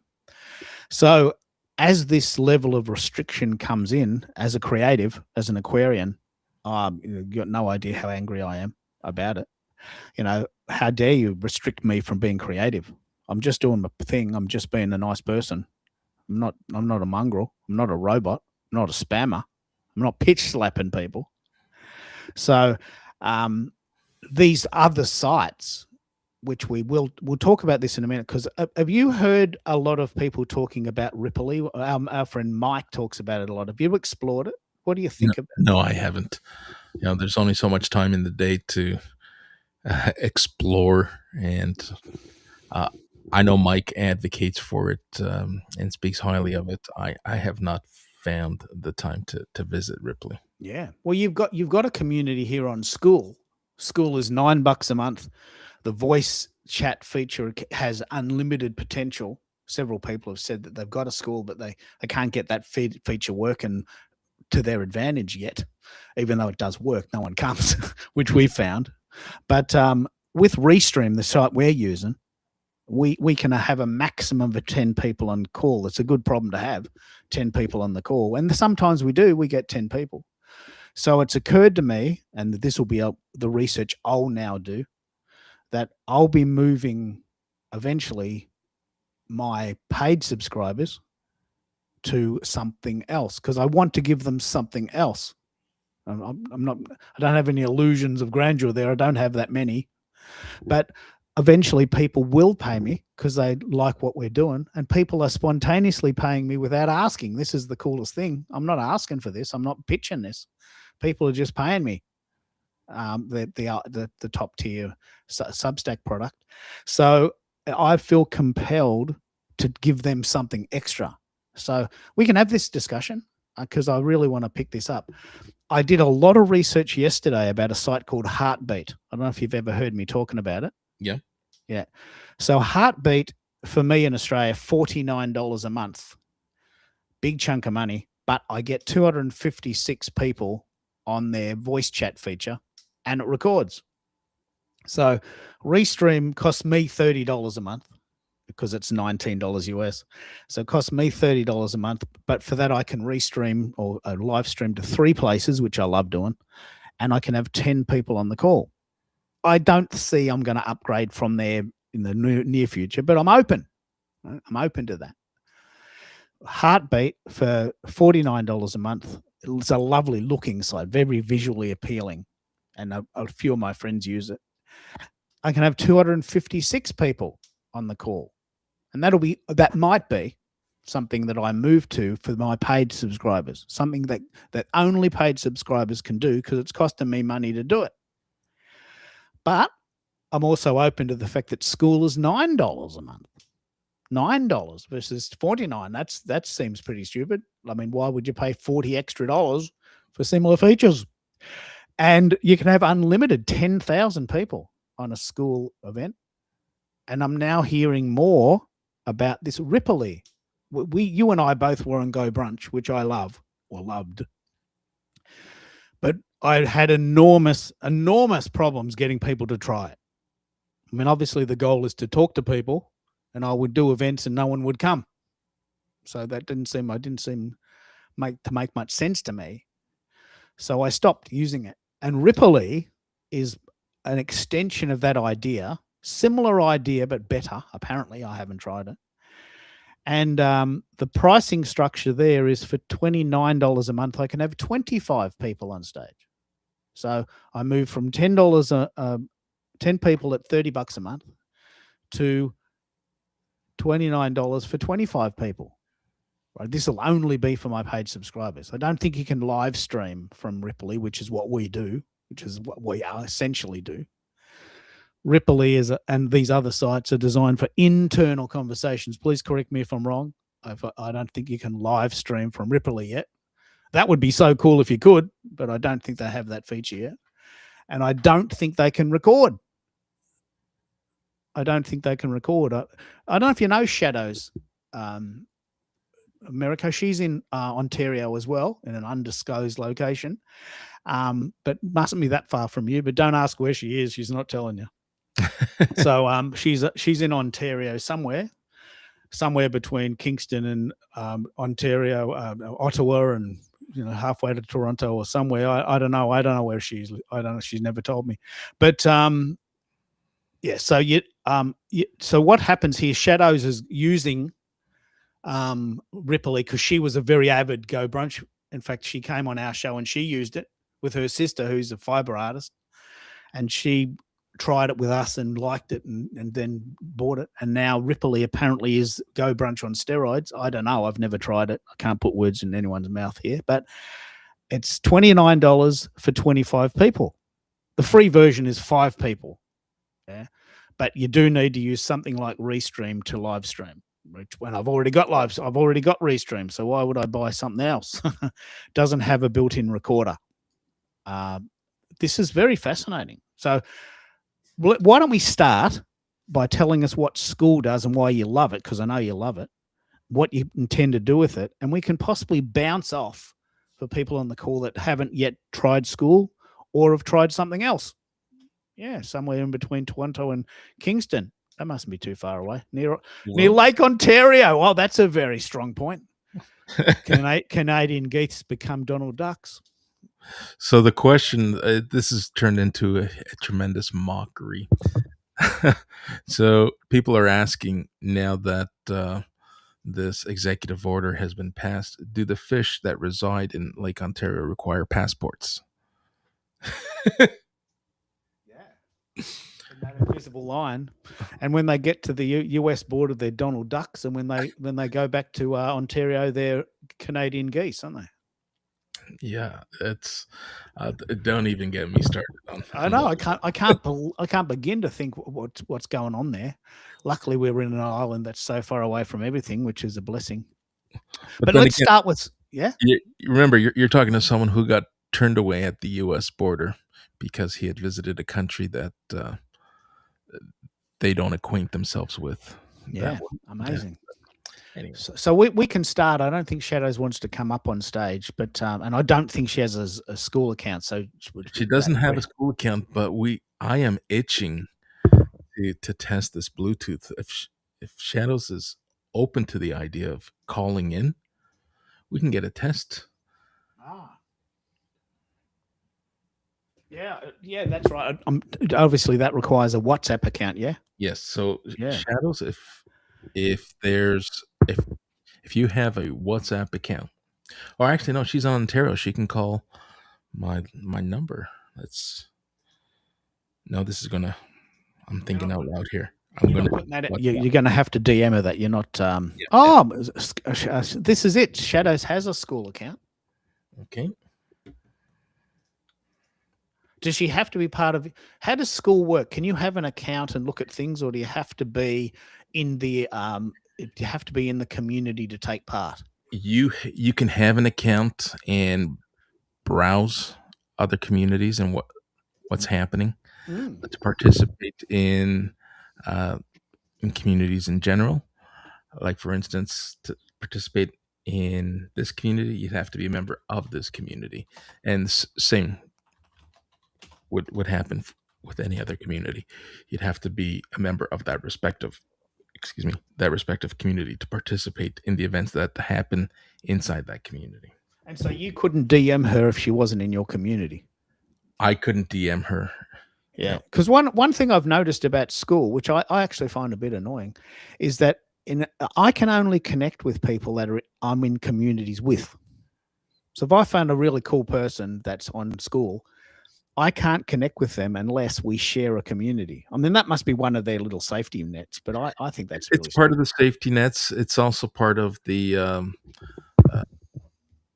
settings and the preferences that each individual set for themselves, as well as community owners, to prevent the pitch slapping. Some will prevent chat from happening. You can't DM someone randomly unless they're a member of the community.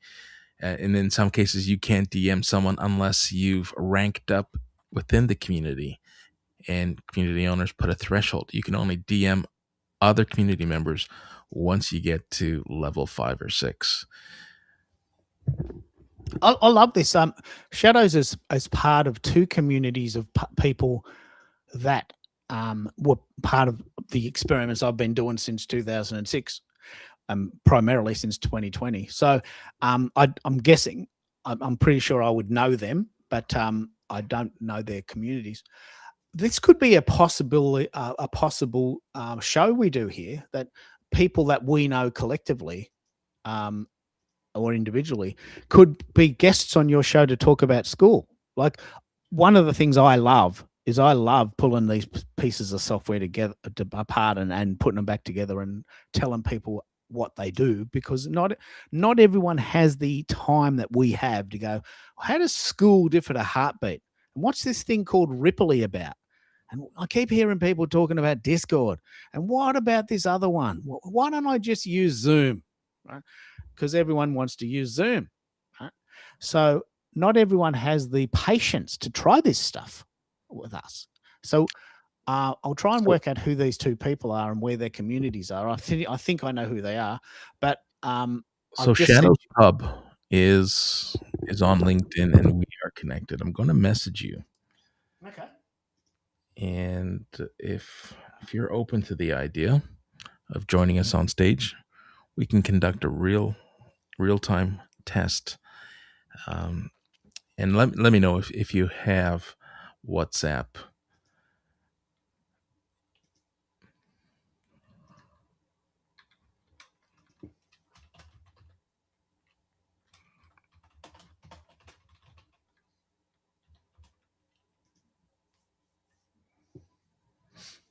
All right. Bear with me here. No, we're still in the air. So what we're doing here now is because Americo's got the RØDECaster Pro, which is an extremely cool gadget, and I really want one. And they're $1,000 brand new, but he got the original for $300. Like, just do the math. That's just such a bargain. And probably not that much more than buying a Zoom P4 brand new. So extremely good deal. And one of the things that the RØDECaster does is it has this call-in feature. Very few gadgets have this. And for people that are not part of the community or can't get in or don't want to click on a link or whatever, they can call in. And if you live in the same country or the same state, you can do that on a phone. And if you live in another country, you can do it on WhatsApp. So America is very, very, very keen to try this feature and see if it works. And there's only one way to know. We could just got to try it. And I'm very, very, very, very, very interested in this. I personally don't use WhatsApp or any Meta products, to be honest. I'm just going to say it. It's a very common boycott in Australia that a lot of people have boycotted Meta products. I have a Facebook account, which I've had for a very long time, and I use it to talk to my dad, who's 89. And I use Signal when I'm talking to wifey now, because we don't use Facebook anymore for really anything. Some of my friends still use it, but I don't use Instagram. I don't use WhatsApp, don't use Threads. And it's just a bit of a moral objection to the whole Meta idea of one guy ruling the world, I guess. I don't know. I haven't really fully thought about it, but I don't use any Meta products, and I absolutely refuse to use WhatsApp. So that I'm excluded. A handful of people who rule the world. Is it like Bezos, one of them, and Musk? Well, the thing that's very interesting, and we'll play this out. Twitter became X, and as soon as that happened, I stopped using it. I know exactly what happened. 23/7/23. I know that date. That's the date that the Twitter sign came down, and that's the date I stopped using Twitter. That's the date. And I haven't used it since, and I will not use it. But apparently someone's bought the name Twitter, and they're going to start again in the same way that someone's rebranded MySpace. I don't know. Twitter was a fantastic product. I know you didn't like it, America. It was a glorious moment. Like, I was the Twitter dude. Like from 2008 till 2022, my whole life was Twitter. Like, I was the Twitter dude. I knew everything about everything to do with Twitter. I knew every feature. I tried every gadget. I tried every button. I spoke on stage in various countries about this, and online in a lot of other countries. And that was my thing. I was the Twitter dude, and that may actually be my claim to fame when I die. I've done a lot of things, but that's one thing I'm very proud of. And when Twitter became X, it basically disintegrated overnight, very quickly, and I stopped using it. And I don't regret that decision, although I'm a bit sad about it. I don't regret it. So we all have our little passion projects. Yeah. You didn't get Twitter at all, did you? No, and had I known you sooner, I probably would have had a different opinion of it. But every time I tried to grow or just be present. It just, that short and snappy environment, it didn't resonate with me. While we're waiting for someone else to come on stage, I'll just tell you this story. In 2008, I did a show called Career Success Radio on Blog Talk Radio. And the basic premise, it was like so embarrassingly bad. It's still available if you want to Google it. It's, the sound quality is so embarrassingly bad. But in 2008, what are you thinking? So I would get a phone card at the milk bar, the dairy or whatever you call them there, the 7-Eleven. And I would ring in to Blog Talk Radio with a friend of mine who lived in an adjacent suburb. And she had a little setup and I had a little setup. And we do this little radio show, Career Success Radio. And people would call in from all over the world going, hey, I got this interview tomorrow. Can we do a bit of a practice run? Yep. What's it going to be about? Have you thought of this? Oh, geez, this is good. I might get this job. And they did. They got jobs. Like people would call in. I got an interview tomorrow. What do I wear? What do I say? What are you thinking? And we would brainstorm live on air about what these job interviews could be like for people who didn't have anyone in their town to practice with. And that was brilliant. And I was so proud of that show that I said Anne-Marie was her name, the co-host. Actually, she was the host. I was the co-host. I'm going to try every conceivable social media product available to us today, 2008, and see which one works best. LinkedIn was there, nothing. It was a show about careers, but no one watched it from them. I tried YouTube. I tried downloading the file and then making a funky video, nothing. And then I did a tweet, hey, cool show tomorrow. And people would come. And then I said, we did a cool show today. 1,800 people downloaded the file overnight from one tweet. And I'm thinking, oh man, I'm onto something here. I don't know how that happened. Was it timing? Was it a fluke? I did it again and it happened again. And people are saying, mate, can you come on my show and tell me how you did that? I says, well, I'm not sure I know how yet, but I'll work it out. And I had a system. It was called Crack the Code with Keith Keller. I spoke all over the world on this. And I'd go into the city and I'd speak in front of 100 people in a room, get free dinner and sometimes some money. And how do you do it? Why is this thing? Well, the show is the show and it's there. Put a cool headline and the link and let people go for it. 1,800 downloads overnight. One tweet. Miracle. I got so excited. So I developed a system and I spoke on stages and did my own show. And then the Blog Talk Radio sort of started to falter. It has died now, but it was sort of going okay for a while. Then Anne-Marie got sick of it. So in 2010, I said, okay, this is what I'm going to do. I'm going to be the Twitter dude. I'm going to be I'm going to be the person people call when they want to talk about Twitter. When they want to talk about Twitter, if they want to talk about Twitter. Aussies hated Twitter. Twitter was very unpopular in Australia. Very unpopular. But I had a lot of Americans calling me, paying me. Hey, mate, can you help me get this Twitter thing going? Yeah, no worries. Call me tomorrow. $200 an hour. $200 an hour. I was charging these Americans. Hold on. Bloody good deal. What a Hold good deal. Hold your thought. Hey, you got it. We got it working. When I want to talk about Twitter, if they want to talk about Twitter. Aussies hated Twitter. It was very All right, unpopular. so now we got the echo. Very Can you hear the echo? Yeah. But I had a lot of You got mixed minus on? Hey, can you help me get this Twitter thing going? Yeah, Hold no on. worries. Call me tomorrow. $200 an hour. $200 an hour. I was charging these Americans. Bloody good deal. What a good deal. Hold your thought.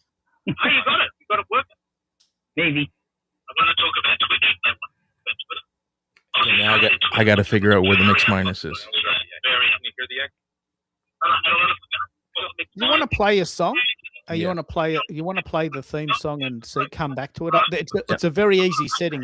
I'll Google it for you. But we are live streaming a call in. Someone's got to go first, right? You got to be prepared to suck. Hang in there, Shadows. We're gonna test this. I got to figure out where the Houston, we have a problem. You want to play a song? Or you want to play it. You wanna play Houston, we have a problem. something. What I said, All right, we're gonna play a song here. But we are live streaming. Call in. Someone's got to go first, right? You got to be prepared to stop. Shadows, I hung up on you for a second because the screeching was hurting my ears. I'm going to ask you to call back, but first I'm going to sort out where this mix minus button is, and we're going to play a song. And when we come back, I'm going to ask you to call, and we're going to test this dial-in feature once again. So let's cue up the music.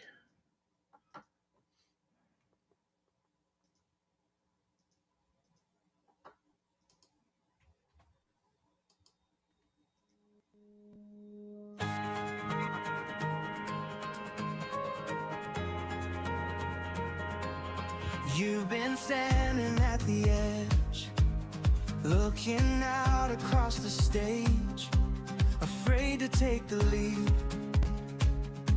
afraid to turn the page.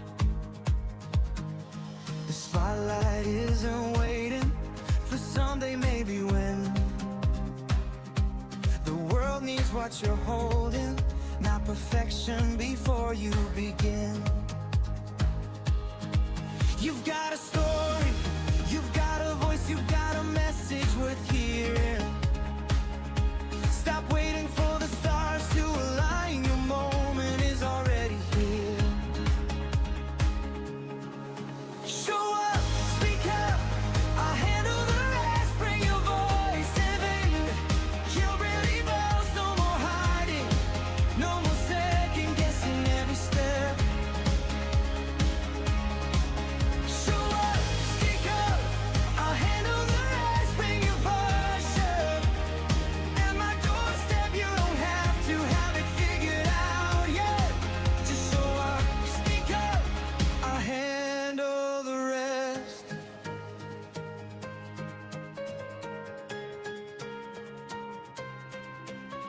Feel you need support to keep you active, confident and sharp. Someone in your corner when doubt begins to start. You've been overthinking live streams, avoiding every camera light, waiting for the perfect moment while your purpose waits inside. Because let's be honest, you already know the truth you've been avoiding. The only thing harder than going live is thinking about going live. Show up, speak up, I'll handle the rest, bring your voice in. Your very best, no more hiding, no more second guessing every step.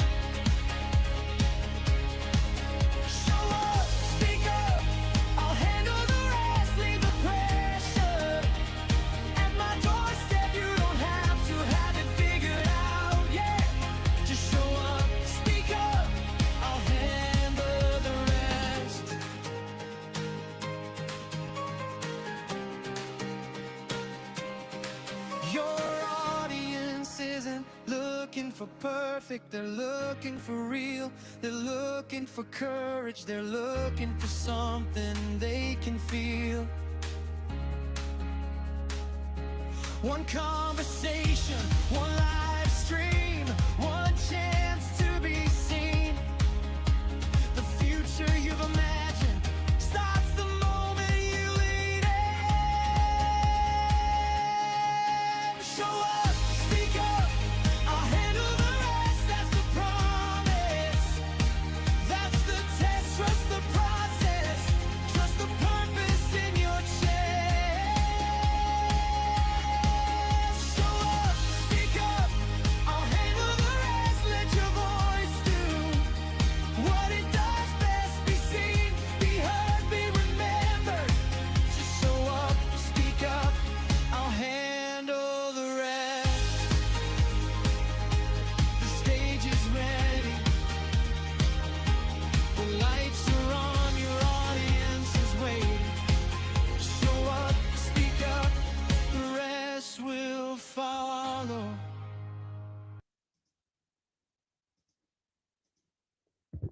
Okay, what do you think?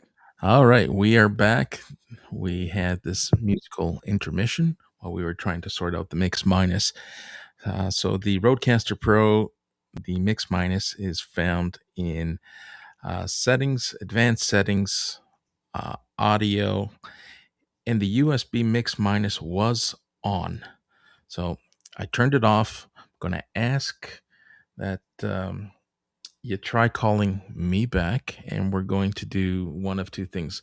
We're going to start off by asking you to mute if you're listening to our conversation live on YouTube. I'm going to ask you to mute the YouTube session on your laptop or your mobile device.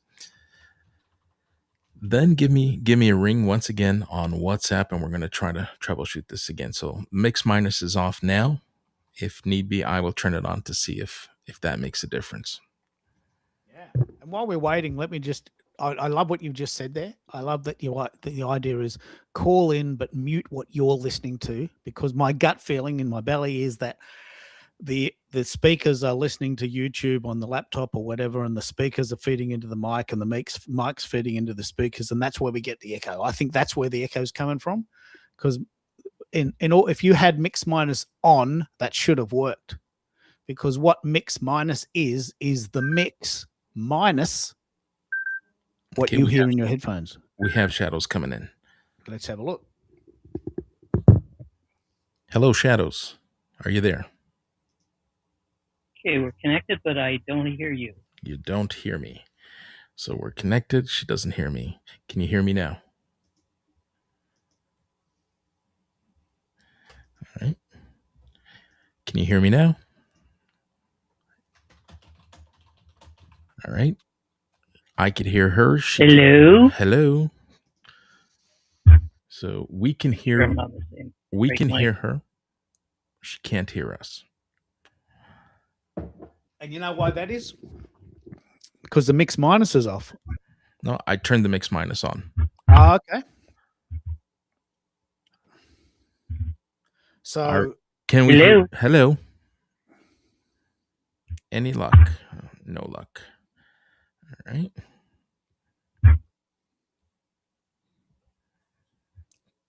Shadows, are you there? We can hear you, and Okay, I can't hear you guys. She can't hear us. So one thing that could happen if we could get rid of the echo is that she could listen to us through the speakers and then respond on a phone. But that would probably create an echo. That probably would. Do you want to turn your speakers on and hear the question? There'll be a bit of a time lag, and then answer the question. Very quiet conversation. It's me.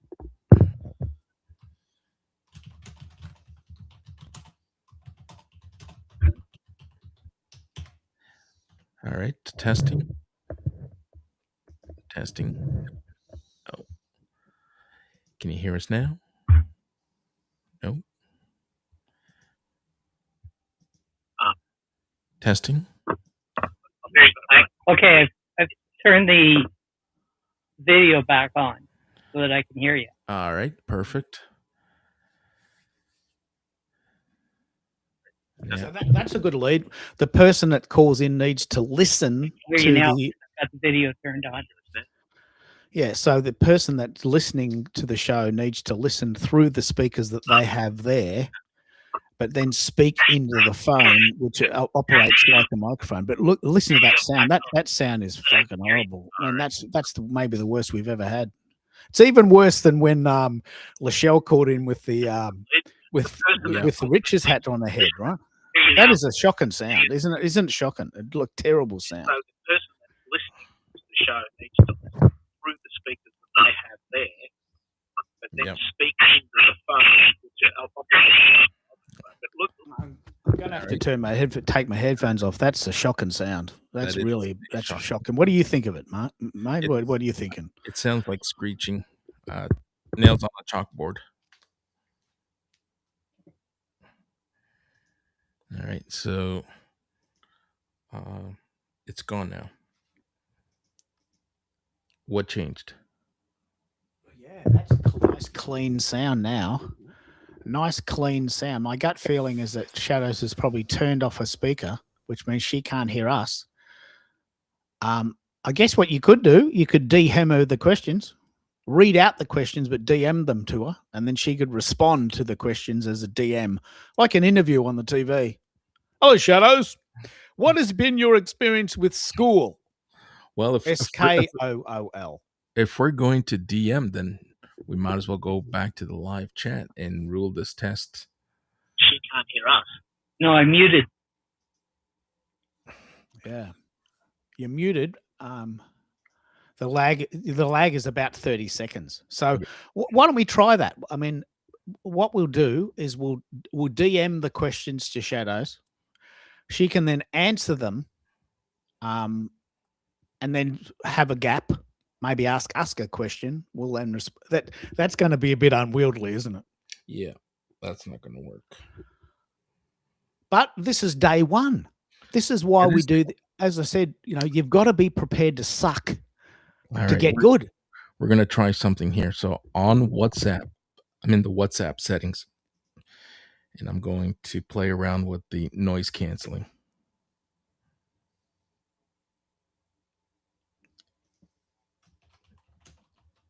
Yeah, I doubt, because we're not talking into the mobile device, that the noise canceling on the WhatsApp app itself has anything to do with this.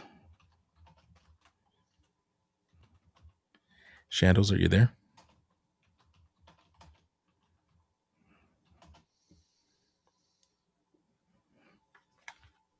Can you hear me?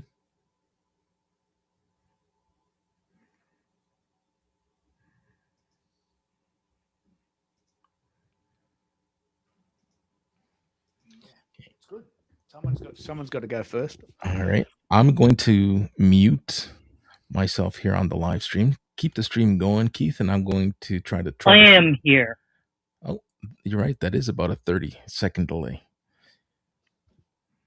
Yeah, that's not going to work. Yeah. But what you could do, we want to hear from Shadows. Why don't we write out a question? Actually, I'll write out some questions in LinkedIn, because I'm communicating by DM. The 3 questions I'd love to know are: 1, what does Shadows think of Skool? 2, how does it compare to Ripley, which she loves? So she's got a very unique perspective. She doesn't just use it, she loves it. Like, she and I were on Go Brunch all the time. It had some limitations, as you know, because we've stopped using it. Ripley apparently has picked up on that. So we could do, what is Skool? What do you think of Skool? How does it compare to Ripley? And how is it better? I'll write those out. There'll be a 30-second lag, and then she can answer those. What do you think of that? All right. Well, seeing how we're testing and we're not afraid to go first, we're going to test this, and we're going to try to figure this out some other time. But definitely, let's hear her thoughts on the questions that we feed through the chat or through your DM feed. Why don't you go first? Tell me why you love Skool. Have you just not tried Ripley? Because I haven't tried Ripley because it came onto the market, and I'm already saturated with different tools that I'm trying.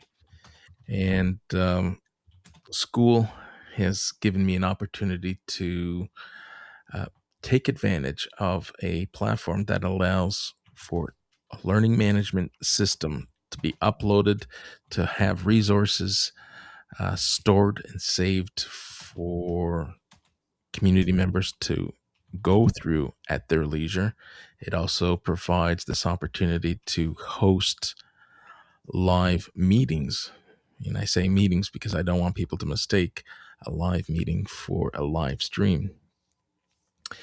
And there's some guardrails that allow me to ask onboarding questions so that I get a good understanding as to what brings individual members to the community when they come. Because for some, the reasons are different. The objectives are different. Some want to focus on tech, some want to focus on confidence, and some are further ahead and want to focus on monetizing in building a speaking career, guesting. Some want to turn live streams into marketing funnels. So I can do and offer a space where all this diversity comes together, and like-minded people who have this ambition to manifest this live stream or live content strategy can come together and not only rely on myself, but be able to rely on other members and learn from those who are further ahead and be able to mentor and hold each other accountable. Well, the thing that's interesting about Skool, while we're waiting for Shadows, and just jump in whenever you're ready. Skool, there is a 30-second lag. I've sent you the questions. The immediate difference between Skool and Ripley is the cost. Like with Skool, you can have a $9 product and have unlimited people on stage. You can record it.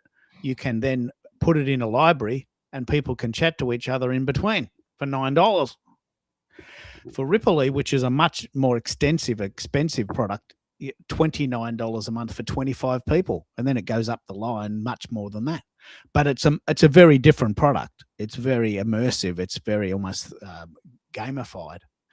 And you and I both used Go Brunch. Okay, so what do I think of Ripley, or what do I think of Skool? Skool, I find, is like a forum that you can add content to, and then you can do audio calls, assuming that everybody on the call is able to actually utilize it. One thing I do like is the fact that I do not have to turn the camera on Skool, which, you know, is a definite necessity for me, because that is the way I roll. Other than that, I'm posting some content on Skool for Maria. It's fairly easy to post to and fairly easy to navigate around. So for a forum type platform, it's not bad.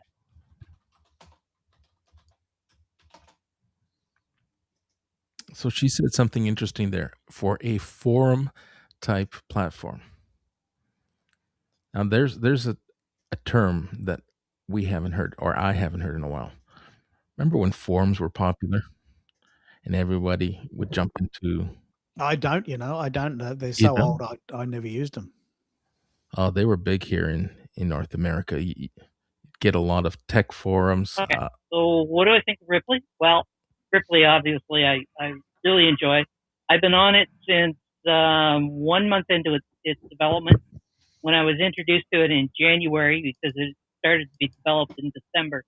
When I was introduced in January, it had already passed Go Brunch on usability, and it's just continued to develop from there. So with Ripley, you have what is called a wave, which is a community, which is a group of rooms, which are called ripples. And one of the things he's done is he has set it up in such a way that if you want to take, say, 3 rooms in a wave and turn that into one type of membership, you can do that. You can have that group. And if you want to take another group of rooms and have it into another kind of membership, you can do that. And if you want to have some overlap on those rooms, you can do that. Originally, he called them bubbles. I think he's just calling them groups now. That's one of the things. He's built in an event system that is very similar to Luma, in that you can do the recurring events. They can go by email. They can go by SMS. And I can go into any wave that looks of interest to me, and whether they're holding events or not, I can subscribe to their events and follow them, which is going to be a great way to get to know members of the community that their community looks interesting, but I don't know much about them. But if they hold an event, then I'll be notified about it. And speaking of being notified, if you have more than 2 people in a room and you've made your room discoverable, it will show up on the discovery page, and it will be labeled as to whether it's locked, private, or you can drop in. And that's just a few of the things that I really enjoy about what he's done with Ripley, other than the fact that you can do these immersive rooms that are totally visual. have a lot of effects in them that you can add in and utilize. Artemis has done some workshops where she customizes every workshop to the topic of the workshop.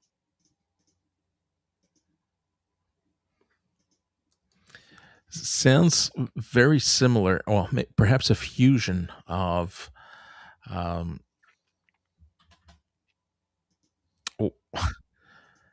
fusion of a forum, perhaps what's the audio room that I'm thinking of? That audio only app. Why isn't it coming to me? Clubhouse. Clubhouse. Oh my goodness. I just had a senior moment there. Sounds very similar to Clubhouse, as well as Go Brunch, maybe a fusion community. Sounds fascinating. But how many platforms can you really be part of? While we're waiting for Shadows, what did you think of Go Brunch?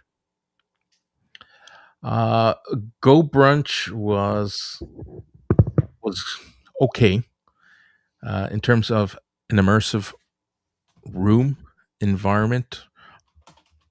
It was great. It was the technical glitches where people were. Okay, I was just listening to what I picked up on your response to my last question response. I go over to a room on Clubhouse. Don't know that I could say that it's a fusion. I guess because of the level of visuals. For example, and interestingly enough, this is a guy that runs a room over on Clubhouse, was our keynote speaker at the expo that was held in June. And the room was able to be set up where the expo was being held, that people can be moved around within the room. So when it came time to introduce this fella, both myself and Artemis were asked to introduce him because we were the ones that suggested him as a keynote. So the room, with one touch of a button that Peggy did, she brought both Artemis and I up on either side of our keynote speaker. We made the introductions, and then we were moved back to the seats that we originally had. He was moved over to one side, and there was a screen share area appeared on the screen, and he was able to go ahead with his speech. And none of us had to do any jumping around. The setup was there. It was done. We were moved around. You can't do that on Clubhouse. But I get your point as far as the audio goes.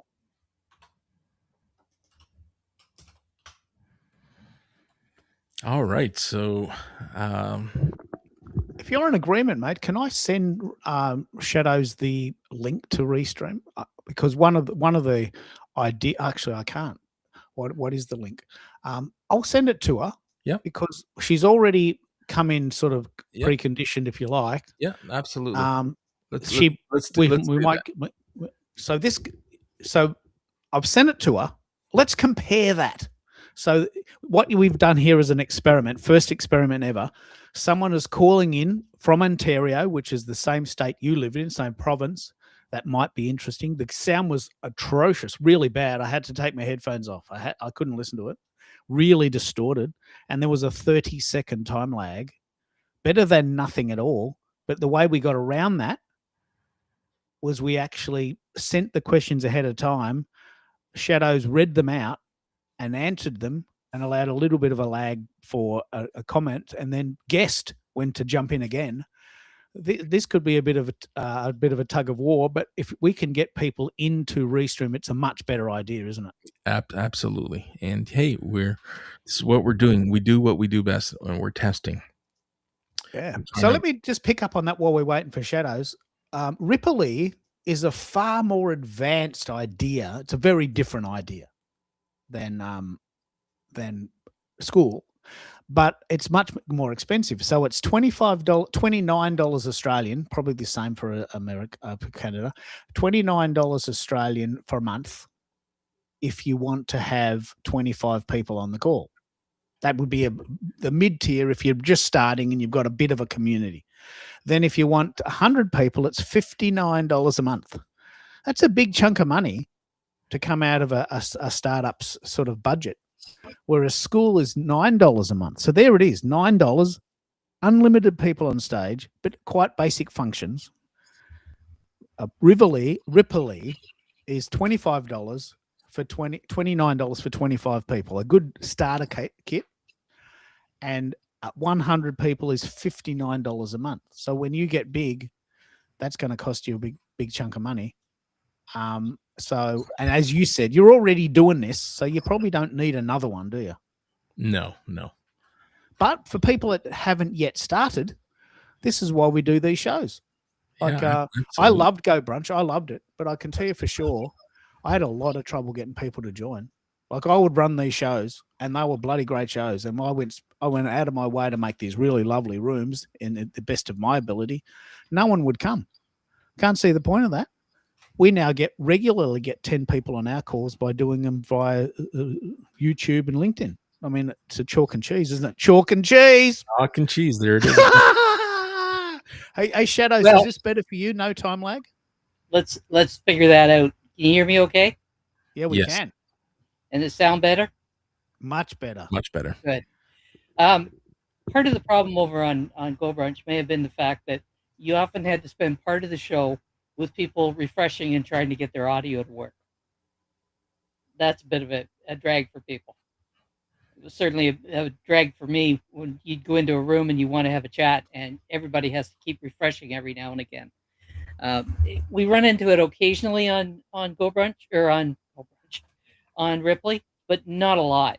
And Claudio takes the attitude of 0 bugs. So when a bug report comes in, he goes after tracking it down and resolving it. I can give you an example, and it wasn't even actually a bug. I brought a room over from Discord to hold on Ripley as an experiment over the summer. It's an audio show that I've been doing now for 2-3 years. It's called the Witness Chat. It's related to the blockchain. And the first month we had it, about 80% of the people wanted to come back. The next month we tripled the size of the audience. And at the end, the poll at the end said that 80% wanted to come back. But one of the problems that was being run into was when people come in on mobile, which it is mobile friendly, except when the screen lock came on and it would knock their sound out. So I contacted Claudio and I reported it to him. And he messaged me back the following morning and he said, I'm not sure I can do anything with that because it's in the browser. It's not on an actual app. 10 minutes later, he messaged me again and he says, I have found a solution. When I finish what I'm doing, I will implement it. That problem is now fixed. That was one of the big problems with Go Brunch, wasn't it? That was one of the huge problems. And there was so many tech glitches with Go Brunch that we sort of gave up on it ever being good, didn't we? Yeah, we did. Yeah. And I was right into it. Like, I used it all the time. What was your take on Go Brunch, America? You tried it. Was it the tech glitches that pitched you off, or was it just not the style of presentation you wanted? Well, the style was fabulous. People would always be at awe when I'd create my virtual rooms. I had my virtual office that oversaw the Toronto skyline, and I had my coffee chats. I created a bistro, a nice coffee house environment. It was like the rooms were, and the AI was great. If you prompted it correctly, you'd build some fabulous rooms. It was getting people to get in. The glitches, like, people would tell me, they would DM me, it's like, I'm in the room waiting for you. Where are you? It's like, I'm in the room waiting for you. So we'd be in 2 different instances in the same room and couldn't see each other, couldn't communicate with each other. And then the straw that broke the camel's back that hasn't brought me back to create the room was when all my rooms just disappeared. A complete wipe.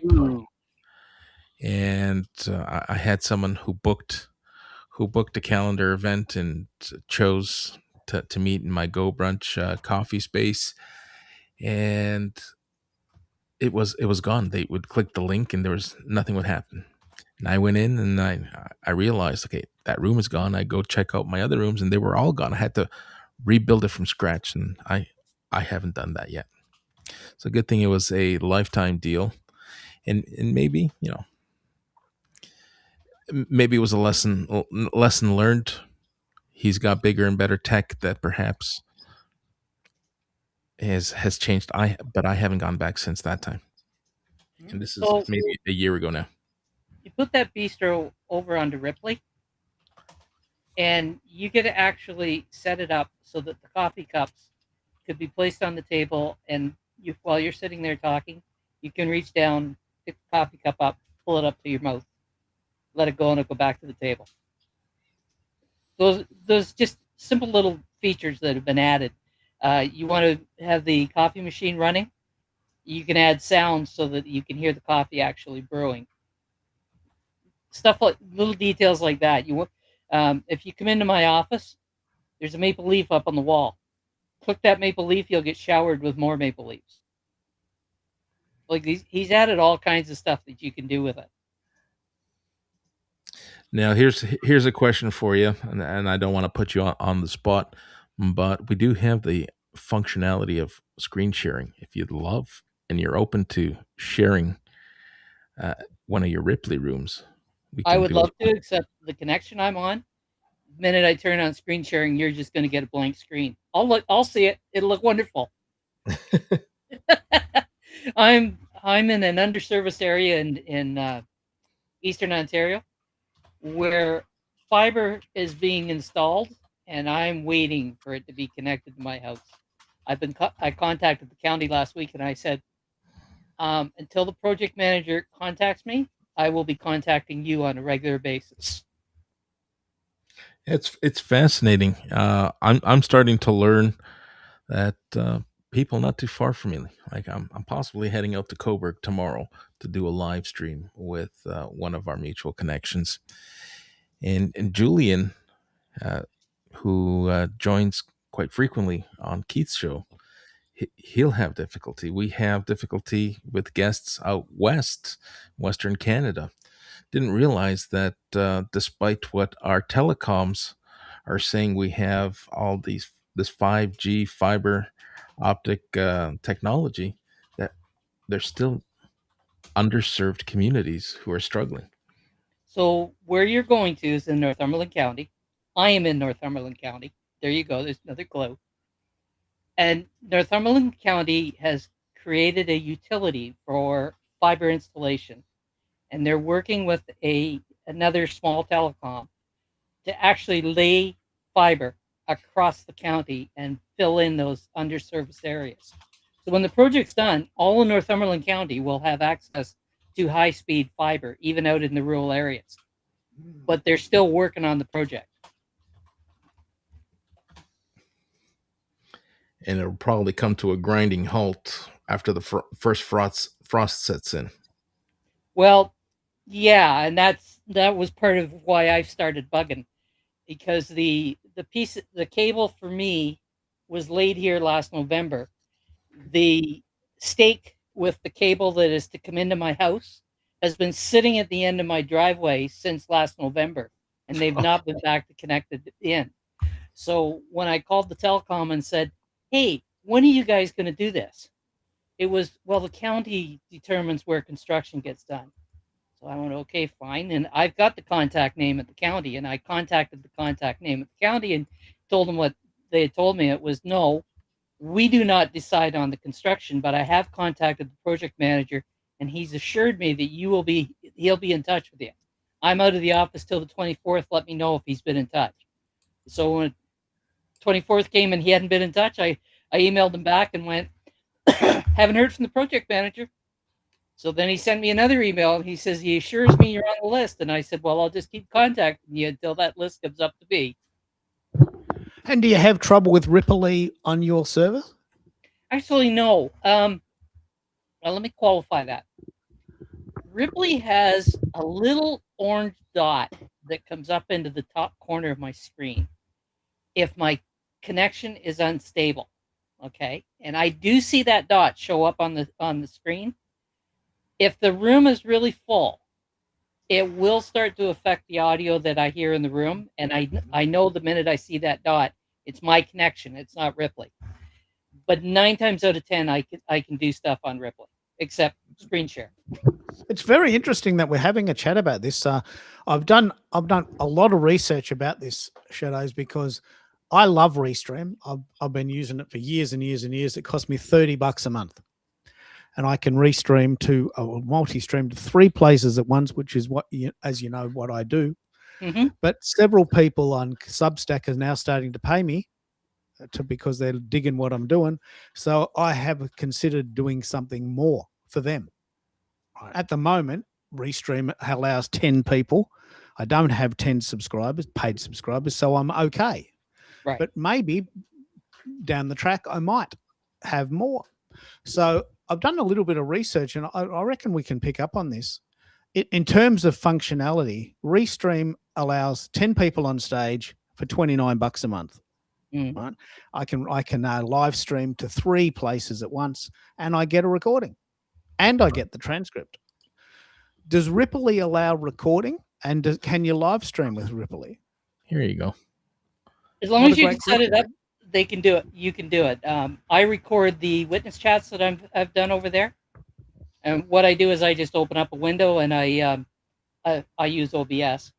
I open up a window, do a window recording with OBS, and I'm good to go. Okay, so you're using OBS to record it. Yeah. Yeah. So there's other Ripley people- doesn't record. Ripley doesn't record. We were talking about it today, actually, in a chat that we had with Claudio. It's something he may put in down the road, but he's got things that he would rather do at this point in time, because there is third-party services you can use, like Yeah, Loom, okay. and there was some others. How that were important named. would that be to you, Americo? I mean, would you use a site you couldn't record? I mean, you could use any site to. Would you? I wouldn't buy a site you couldn't record on. Yeah, the recording is important, no doubt, as well, especially for repurposing.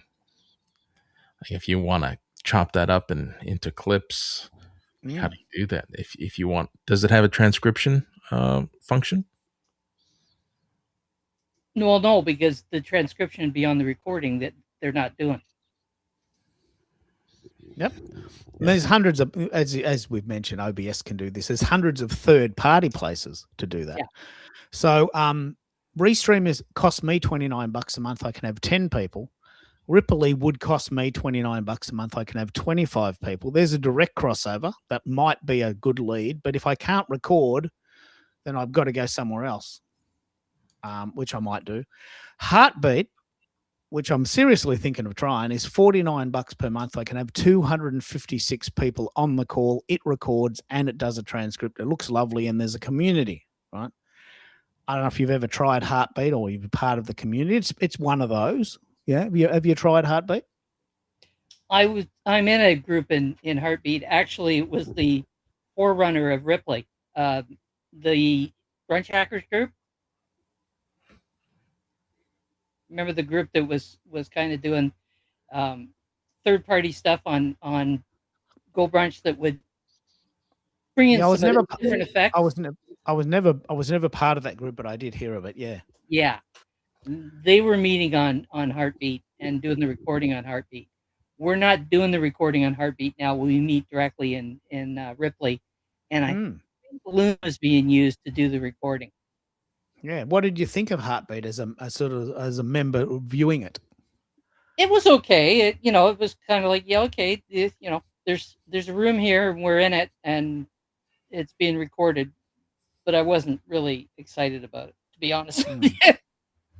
Because Ripley's very visual, isn't it? That's the real hook, isn't it? It's very visual. Very visual. Yeah. And what's your take on Skool? Let's get down to it. $9 a month, unlimited people on stage. You get a recording and you get a transcript. I mean, it's such a bargain. It's hard to knock it back. $9 a month. Mm-hmm. It depends on what your wants are. My thoughts when I went into the live, Maria tried several of the live live audios, and I kind of looked at it and I thought, this is just like another version of Zoom, except Oh, you can thank you. post content. That was my thought on Tell it. us, yeah, for $9 a month, you can have unlimited people on stage and you get a community. To me, it seems like the natural extension of Substack, which Mhm. I love. We can talk at great length about that. I love it. I use it every day. I'm very, very passionate about Substack. So Skool seems like the natural extension of Substack, but to me, it's a little underplayed, a little underwhelming. Underwhelming would be a very polite way of saying that. And the features are there, but it's a bit boring. And Heartbeat is a little bit more sort of engaging, I guess. And Ripley would be top of the tree, very visually pleasing. Yeah. Yeah. Just dawned on me. I'll drop you a link to my office. If you want to, you can join the office as a guest and share the screen to show it. That work for you? Yeah. Yeah. I love this. This is very important. Let's just play out what you just said there. This is not possible on Skool. I can join your room as a guest, even if I don't have an account, and have a look at it to have a teaser. I can't join a community if I'm not in that community. So I've dropped it. I've dropped it into both of your DMs. Okay. Yeah. All right. You run that, Americo, and you can work us through what this is and how you did it, and it'll probably become immediately obvious why you love it, because it's we're not talking about apples and apples, are we? We're talking about a very visually pleasing site that you can. There's a free version, but it's very basic, and then you can have $29 a month. What level are you on? You don't have to tell me, but I am on the. It shows on the public facing as is it $59 a month? That's 100 people. Yeah, $59 a month, 100 people. Yeah, look, Yeah, that's a reasonable price. I pay a different rate because I'm one of the founders. Yeah, you would. I Yeah. get that. But 100 people for $59 a month. If your community is growing, that would be something that I reckon would be worth trying. And let's see how easy it is for you to get into this, Americo. Someone who's never tried it before. He's in there. Given the link. Okay. There Go it ahead, is. Americo. There it is. Okay. Well, Okay, wow. so the seats.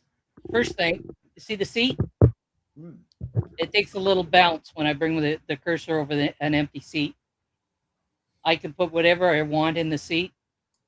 Speaking of the cursor, that's a custom cursor. And it changes when it goes over top of a seat. You want to pick the coffee mug up, Marco? Hold on a second here.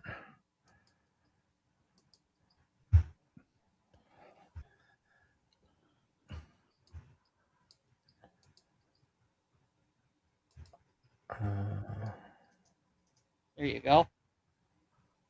And just let it go and it'll snap back. See the bubbles at the top?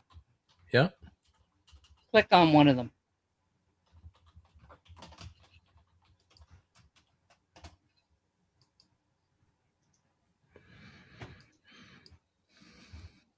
There you go. You just moved into another layer. It's like I got some checking to do. Those two circles should not be there. They should be over where I am. So go ahead and click on another bubble. There, you're back to the office. Click on, yeah, there. So there you go. You can be in my office and decide to join the Daily Echo. And you never leave the room. You're just moving from one layer to another. Yeah, it's one scene to another. It's a much more immersive experience. A very good upgrade for. Yeah. This would be a very good thing for your paid members, Americo, perhaps. Is there a library of if you're not recording, then there'd be no library, would there? You can't have a library of previous events if you're not recording them. So what happens is in the official Ripley wave, we have what is called the Ripley dive every week. and they are recorded because there's usually a tutorial that's done about the features that are on the platform. And she has another room built called Rewind, and those recordings are up there in Rewind, and you can go in anytime you want and watch the recordings in the room. Okay. Oh, this is good. I think this is a good upgrade from the sites that we're using: Substack, Skool, Restream. So What's your take on Substack? return to Shadow, the have office you been? for a minute. Turn to the office. Yeah, click on Office, and go up and click on the maple leaf. There we go. You just got showered with maple leaves. And you can actually do that with any of them. Oh, there's another feature I'll turn on in the room. I don't normally have it on. Go down beside where the chat opens, what looks like a smiley face, and you can do reactions.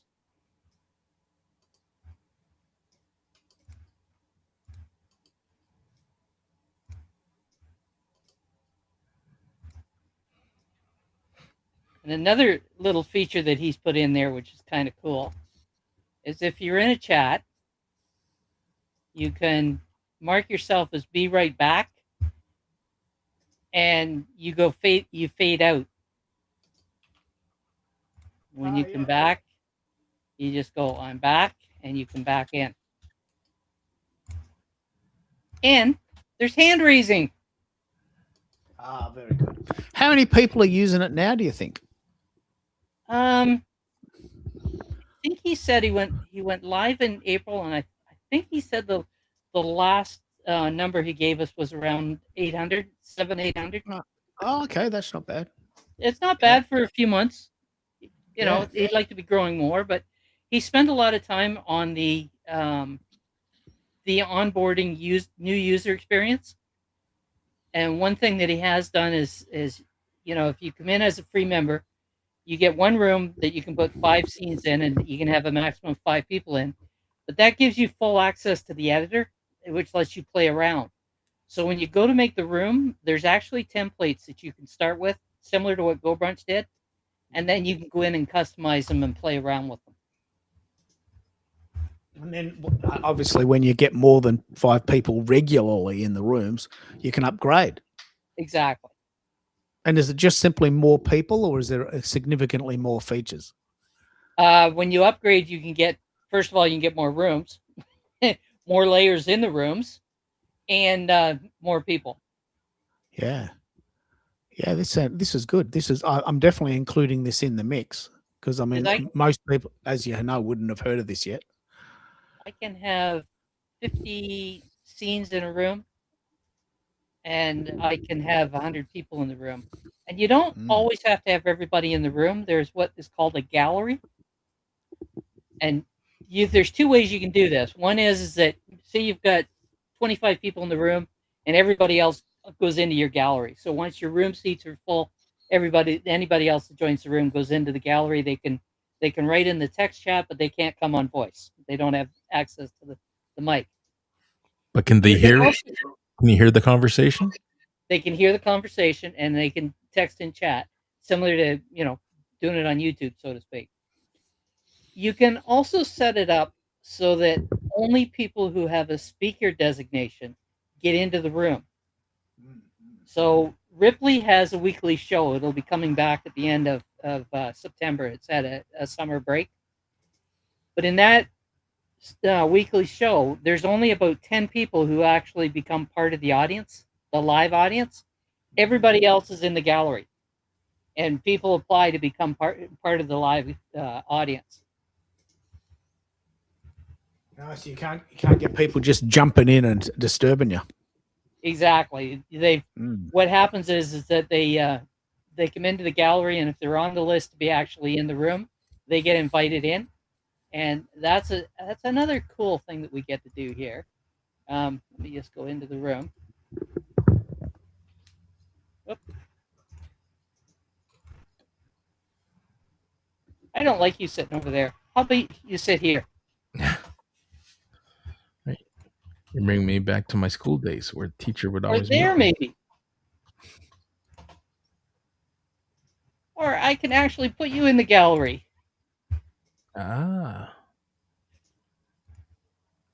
And then I can invite you back into the room.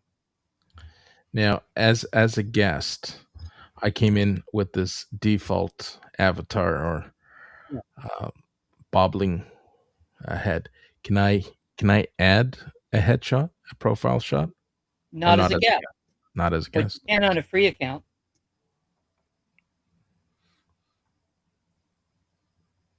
Cool.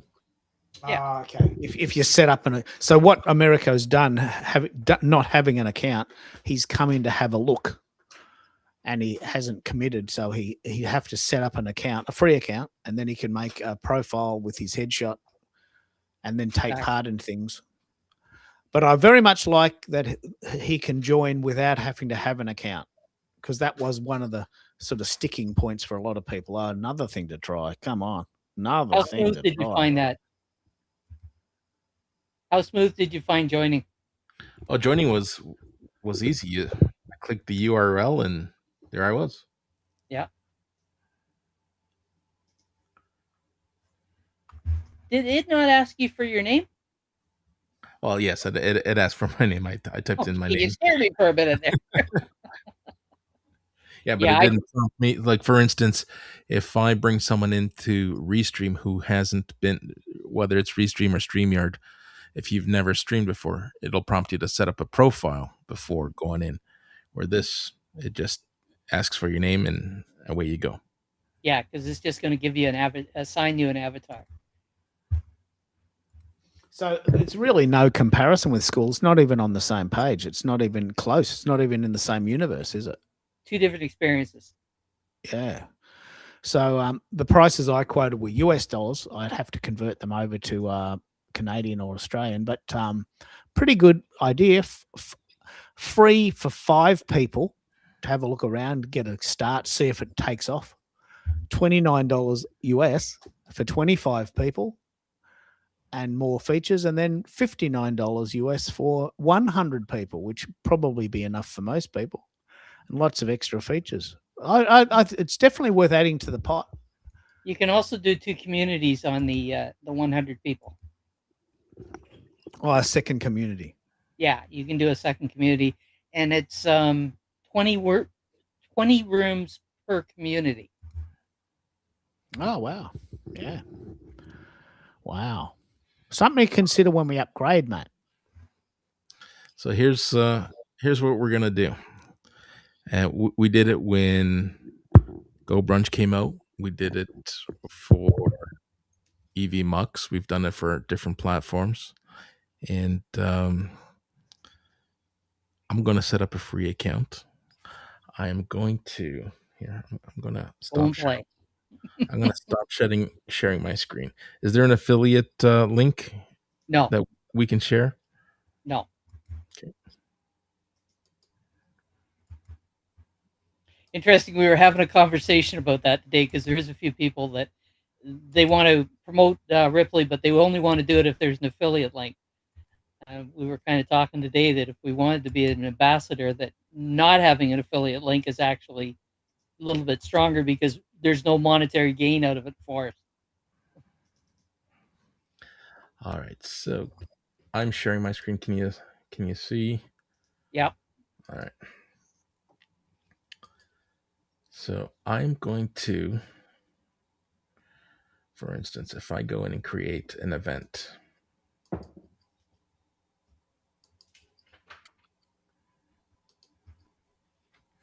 Yeah, your Today- free account will not give you access to the event system. It won't give you access to the event system. So I can host, but I can host a room with up to 5 people, and there's a URL for that room. Is there not? Yep, absolutely, and it'll stay the same URL every time. Okay, so Skool today allows me to use the Skool native system, Zoom, Google Meets. If you're having a real life IRL event in real life, you put the address or you put the link. Where in this case, today I used the YouTube link. I'm going to set up a room and I'm going to host and demonstrate to the community. Hey, here's an alternative. Perhaps not an alternative to live stream, but an alternative to live meetings. Hmm. It's a little bit outside my wheelhouse, but there's this huge contingent here on Skool that have this impression that hosting meetings in these spaces, that's live streaming. A live meeting, if And we we're live. yeah, and we're live. It's like, really? Where else can That's the Hollywood Squares look, right? it's yes. So I'm gonna try this. I'm going to demonstrate a live meeting, but I'm going to deliver an immersive experience. I'm gonna maybe fire up my Go Brunch as well, just to give some variety and let people know what's available out there, Hmm. and let them know. It's like, all right, if you want to have this live meeting experience that is different than what other people are doing, try these platforms. And I will host a few meetings. I know I'm adding to my to-do list because I want to demonstrate the other streaming platforms, the ones that are easy to use, easy, lower barrier of entry, like Restream, like StreamYard, as well as EVMux. OBS, I don't think my community is ready for it. In all honesty, I don't think I'm ready for it. Um, Well, I'll tell you something. Keith and I have had this conversation before because he finds OBS hard. Uh, I don't find it particularly hard, but then I don't try to get very fancy with it. I get it to do the job that I want it to do, and that's it. That's all I learned. it's funny you say that because everyone who tells me it's not that hard, there's always a condition. Provided that you just stick to the basics, it's not that hard. Yeah, The exactly. minute you try to create some fancy cinematic experience, Yeah, you're you're done. into heavy duty stuff there. And it's quite capable. It's just that you've got to spend some time with it in order to get it to happen. Yeah, and I have a resident expert here in the community who answers all the OBS questions. Um, so just like I have a resident expert who answers all our audio questions. So, fascinating. Well, there's I a little bit of a synergy there for you, actually, because I noticed that part of your goal is to teach people how to build community. yes. That's a big part of what Ripley wants to accomplish is build communities. The difference between Skool and Ripley in that respect is Ripley's doing it with an immersive experience and Skool's doing it with a little bit plainer experience. Yeah, and it's right up many people's avenue with this audio only. Mm-hmm. As much as we talk about video being the in thing, people don't care for it as much as marketers care for it. I They agree. right? Marketers sell it because it probably brings in more editing dollars and revenue to their agency.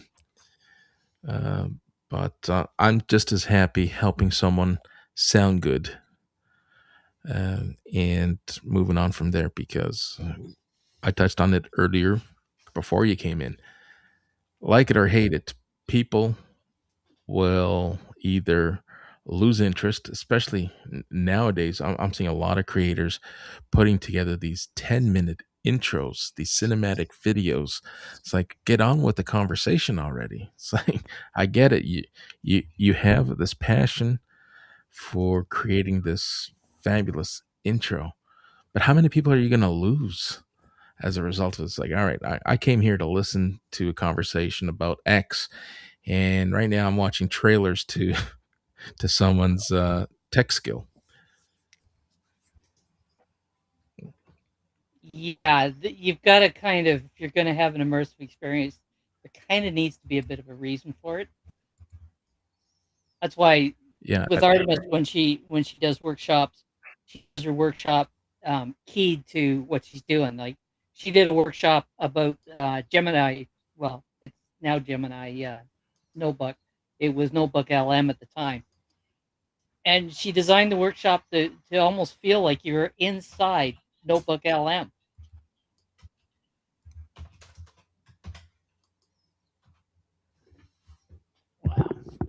Yeah, Artemis is Shadow's sister, if you don't know that, America, and she is the person who is the fiber artist that we were referring to with the needle stuffing, needle thumping, needle hacking, Needle work.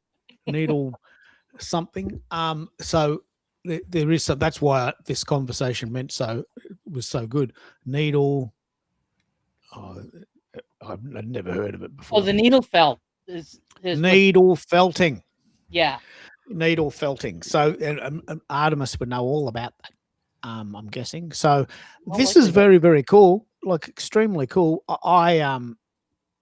It's because we haven't chatted for a very long time. I am 110% committed to Substack. I use it every day and I love it. And I'm interested in, as a writer, whether you like it, whether you use it. I have an bit account on Substack, but to be honest with you, I haven't used it in some time. Didn't stick. Didn't like it.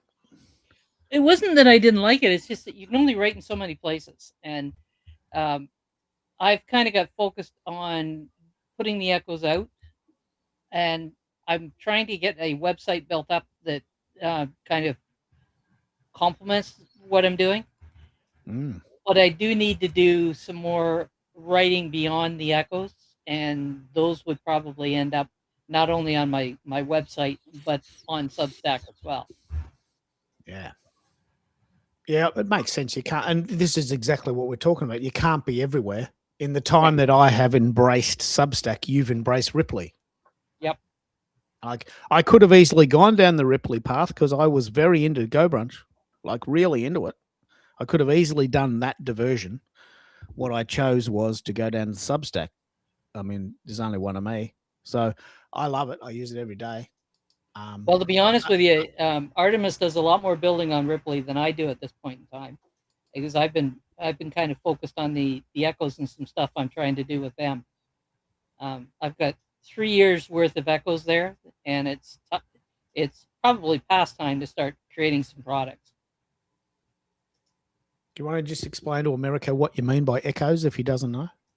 Oh, you took the question right out of my mouth. So every day, well, I do this every day, but lately I haven't published every day. But anyways, every day I start with a single word, and then I generate an image about that word, built around the personal growth and spiritual journey. And once I get that image, I then create I'll call it a reference note with background material that I build up. And then I go through that material, take just a sliver of that material, and I create a quote and a follow-up comment. So the quote uses the actual word in some kind of a context, usually connected to personal growth or spiritual journey, or both. And the follow-up comment takes that from the abstract metaphorical into something a little bit more solid. I think I may have one open in my screen here. You're using Midjourney for that? Yeah. Do you want to explain that process? Because you'll love this, America. So, Shadows is probably the most accomplished person that I personally know using Midjourney. That's just way too hard for me. It's in the OBS category. But she loves it. She's very good at it, and she uses it every day. So I'm guessing it's not hard for her. But she uses Midjourney to create these images, and they're just like they're game changing. You've got to see them; they're unbelievable. And you've got about 300 stored up, sort of to share with people. Yeah, I have 3 years of them. 3 years, yeah.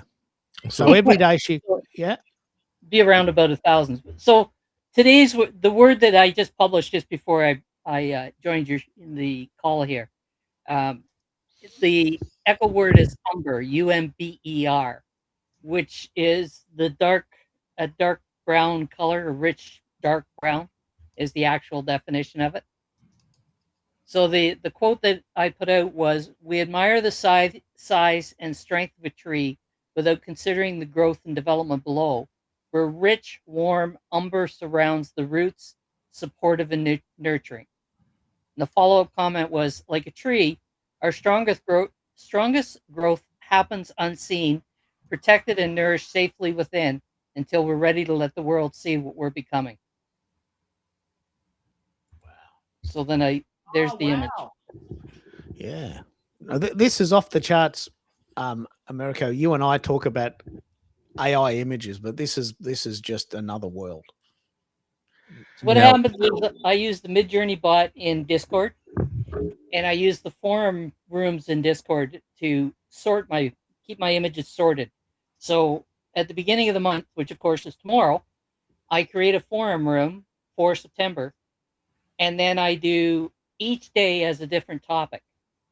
I don't know how familiar you are with Discord, but it keeps each day's images in one particular area, and I generate probably close to 200 images, go through them, curate them, choose the ones I think are closest to the word and what it represents, and then I take it into ChatGPT to score and analyze the images, and then where there's ties, come up with a top image. So Can I ask you what your take is on the phrase alt text? Oh, that's where you put a description of the image in the image. Well, not in the image, but when you upload the image, you put a description in what is called alt text, so that, say somebody come along who was difficulty seeing, if I have alt text on that image, they can read that description. Do you do that? I have actually not been good about putting the alt text on my images, to be honest with you. Yeah, they say that about 25% of people now identify as vision impaired. Yeah. In some description. I mean, and we've had a big chat about this because Substack is primarily a blogging platform. So we talk about this a lot on the show. And it's a lot of extra work for not much benefit to us, but it does obviously benefit the people. Like your whole world is images. So obviously people would want to see them that can see. If they can't, if they have vision impairment, they wouldn't necessarily like your stuff because that what you do is not what they can do. Well, a lot of the times what I try to do is I try to create the echo, the written part of the echo, so it can stand alone. The image is there, it's great, it can add to it, it adds context. But if you read the echo without the image, you would still get some understanding out of it. That's not a bad idea. I'm quite interested in accessibility. We've lots happened since we chatted last, and a lot of things have changed. So it's very interesting. What's your take on it, Americo? Is it just another thing to do, or do you think that it makes sense? Because it adds another layer.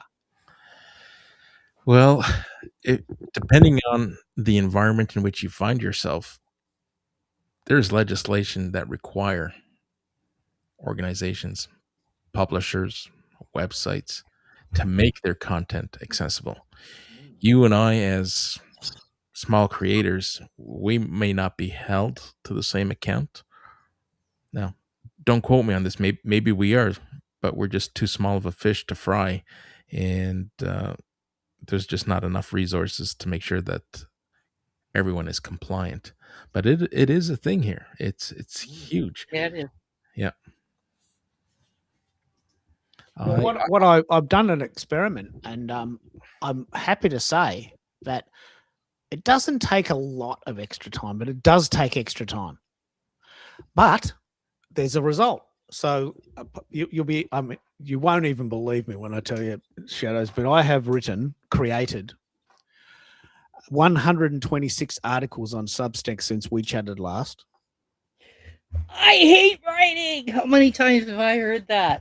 Yeah, and what happened was, a number of people said, "Look, I can't come to your shows live. Can you do a bit of a highlights of it?" So we'd get the transcript, which is why we keep asking about the transcript, and I'd punch it into Copilot, and it would knock up a reasonable summary of what we had done. I didn't write it; Copilot wrote it, but they were my words or our words. So when I got the flow, I started doing this after every show. I've got 126 of them now, right? Covering all of the things that we've talked about for the people that can't come live. Right? That was the original inspiration, a type of accessibility in a way. Mm-hmm. And then we started really playing around. Richard actually invented this really cool SEO product, unbelievable SEO product, which I use every day. And we started to notice that if we did a little bit of a change, we get more views. Obviously, there's no point publishing if no one sees it. Exactly. The tree falls in the forest. You know, I don't know. Some people might publish for the fun of it, but I couldn't see the point of publishing an article if no one read it. So we started doing these experiments, and I noticed that when I put alt tag text on my images, the views went up by about 20%. That's my current ratio now. That's my not always. Sometimes it's less, sometimes it's more. But by adding image, because I can do this experiment, because Substack gives you very good stats. And so when I add alt text to an existing article, the views go up by 20%. And all I have to do is add an image and put an alt text on it. Have you thought of doing this experiment, Americo? Because you do a lot of articles too. Or is it just another task to do? Well, if I go back, it's another task to do. But going forward, it just becomes part of the process and the workflow. Right now, my energy is to use my spare or free time going back to revive my YouTube recordings. Okay, YouTube. That's fair enough. That's another useful one. There's only so many hours in the day, isn't there? Yeah, absolutely. And I think it's important that I go in and change the thumbnails, change the descriptions, add my my website or my Skool URL in the description. Make sure I embed it before the fold so that people see it without having to scroll or open up the description. So right now, cleaning that up, editing my intros. So that if you show up live, you're going to sit through the intro because the intro is designed to sync. Make sure that all the How do you do that? Let's have that chat. Two things happened today. First of all, the intro didn't play. Yeah. For me as a host or as a guest or as a listener. So there's about 3 minutes of dead air. Yeah. But how do you get rid of it so that it starts on time at the place you want? All right, I'm going to share my screen. Because that would be a very cool video to share with your community. You're not really into YouTube, are you, Shadows? I published my witness chat and PYPT on there. I don't even always list it though. It basically is a conduit for me to share the links in an article. Yeah, okay. Well, I'm not into it really either, but there's a lot of marketing wisdom around this. So America's really playing this out. I'd love to know how you're doing it, mate, because I'm not really into YouTube, to be honest. I don't even watch it myself. All right, let me open up a session of YouTube and then share my screen.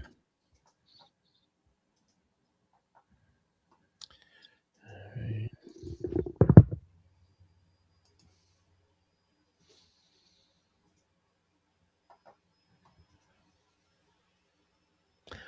All right. Give me a second here. Jump back into Restream, share, YouTube. All right, so you can see my YouTube channel. Mm-hmm. All right, so you want to make sure that you are in YouTube Studio, and you can access. All right, access the YouTube Studio when you hover over your profile, your account, and they'll give you the option and start with the YouTube studio. In the studio, jump into your content, select what you want. Let's do a video or perhaps a live. Let's go into my previous lives. Yeah.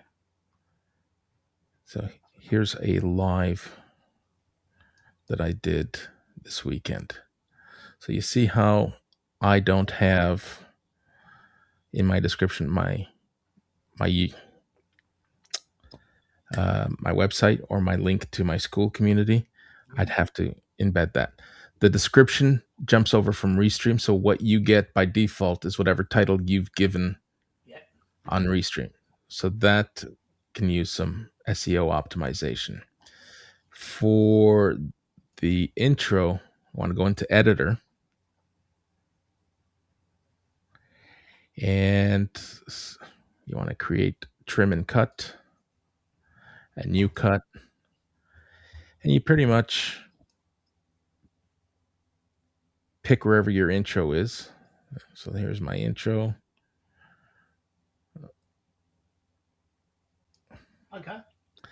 And that's it. You cut it and save it, and you've saved yourself 3 minutes or however many minutes the intro is, and it just So starts. for the replay, people don't really want to sit through the 3-minute song, do they? Right.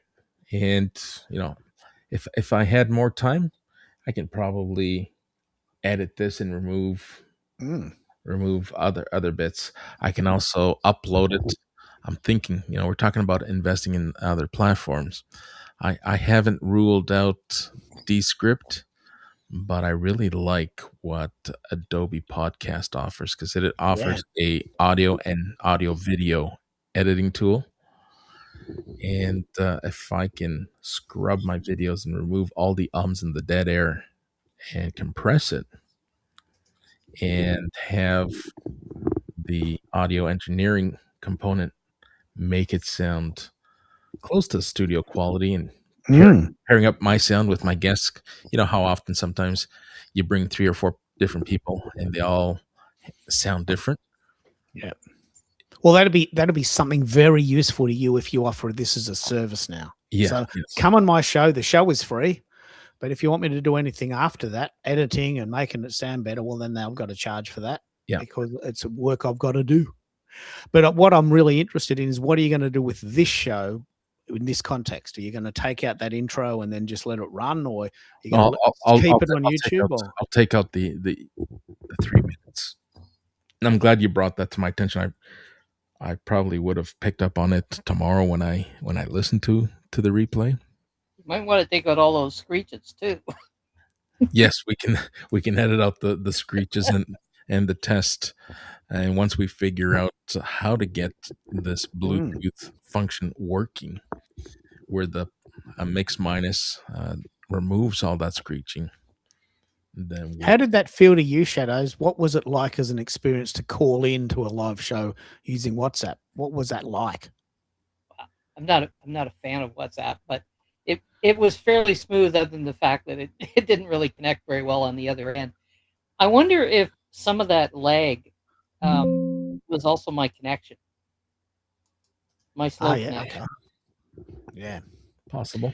It's very interesting because it's we've got a slightly different model to you now, where we have subscribers that are paying us, and I want to give them extra bits. And so what America is going to do is he's going to make that feature a member-only feature, because as you know, you were on Twitter Spaces and possibly even LinkedIn, and some people that call in, they just go off. Like, I mean, you just don't know what you're going to get. You just get rubbish. This is the one reason I stopped using Twitter Spaces, X Space. I never ever did an X Space. It was, as soon as it went to X, I stopped using it, because the level of ratbaggery, if that's a word, the level of people just coming in and broadcasting their view with no respect to the audience was shocking. So it is going to be a challenge. But if you America have this as a member-only experience, saying, okay, you've got to at least be a member of a school so that I can vet you and we can arrange it ahead of time, then go for it. And it's a good example of why they would join your community, isn't it? Yeah, no, It's a good hook to join. Here's another reason. Remember this one? All right, let's remove this. Let's remove that. Yeah, yeah, of course. That one.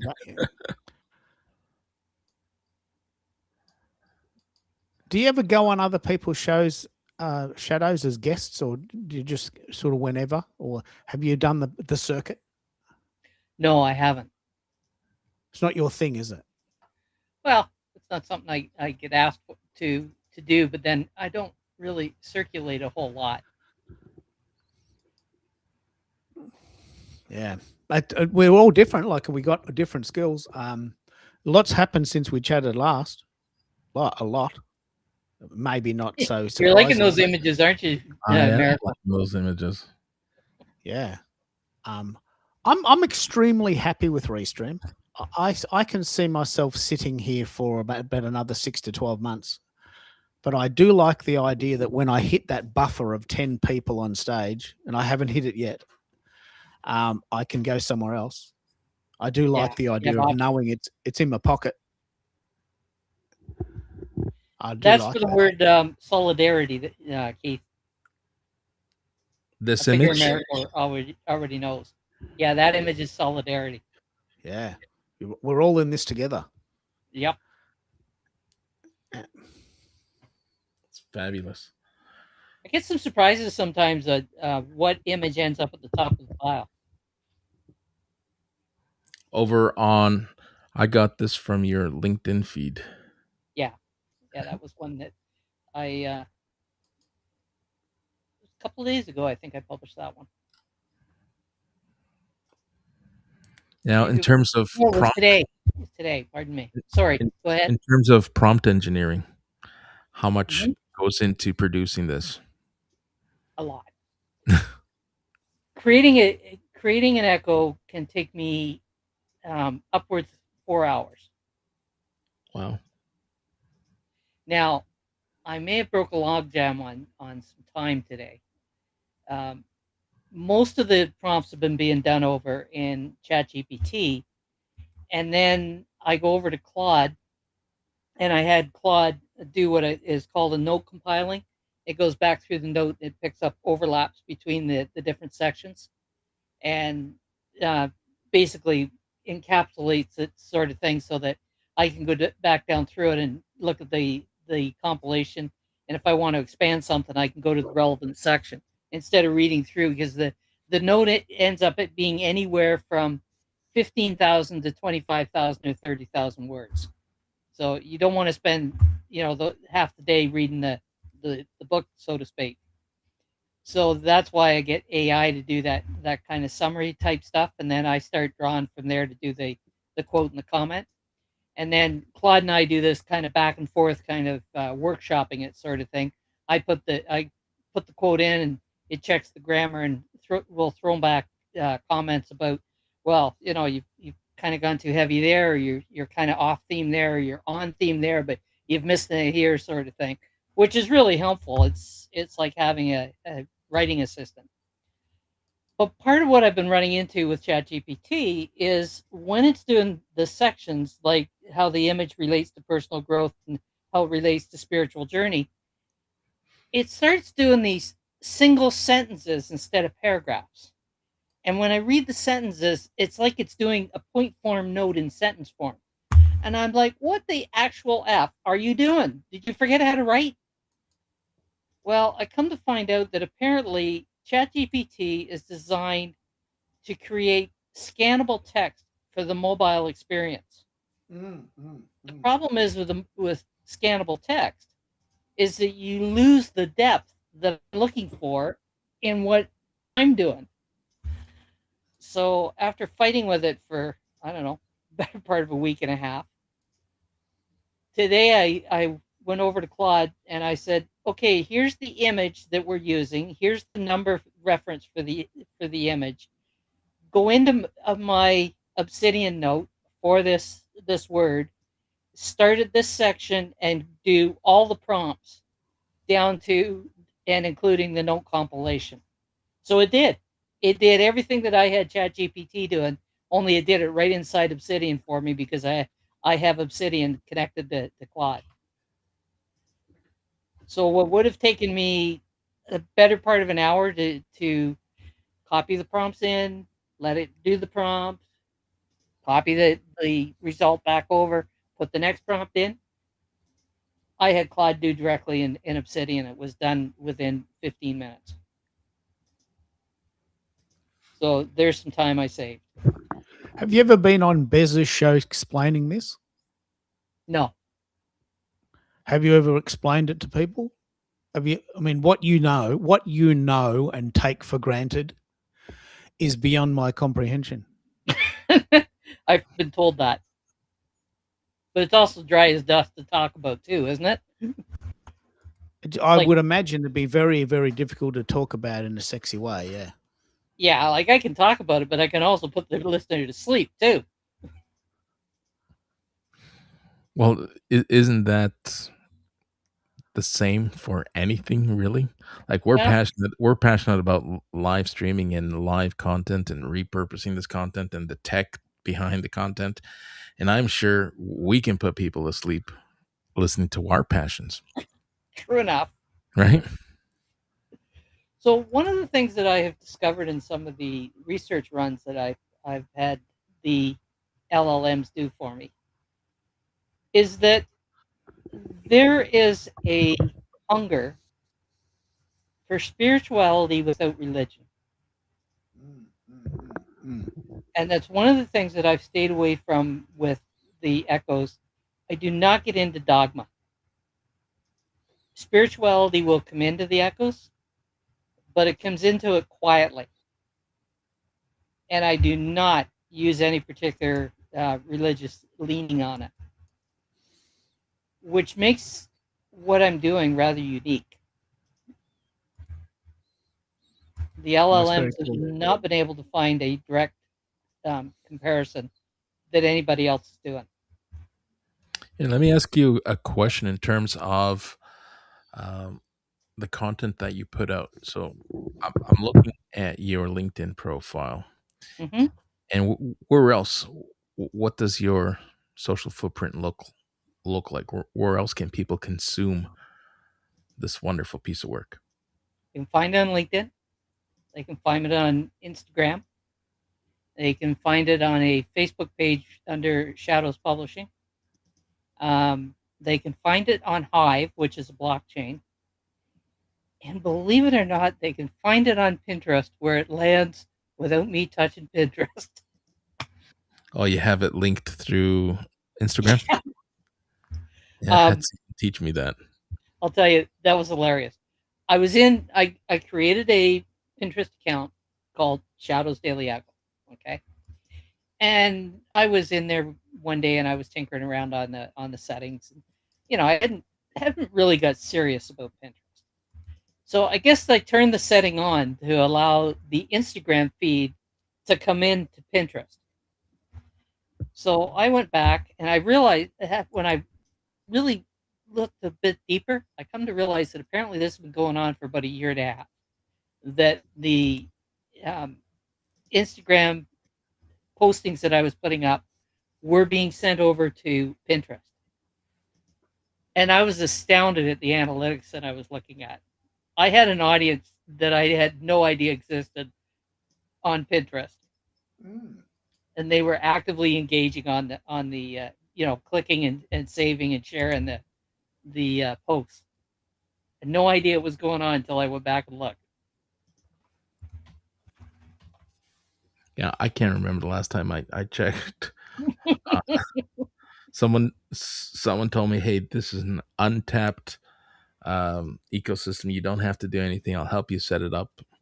And every time you post on Instagram, it'll automatically load." So who knows? Yeah. Maybe I'm pissing people off by not engaging over on Well, Pinterest.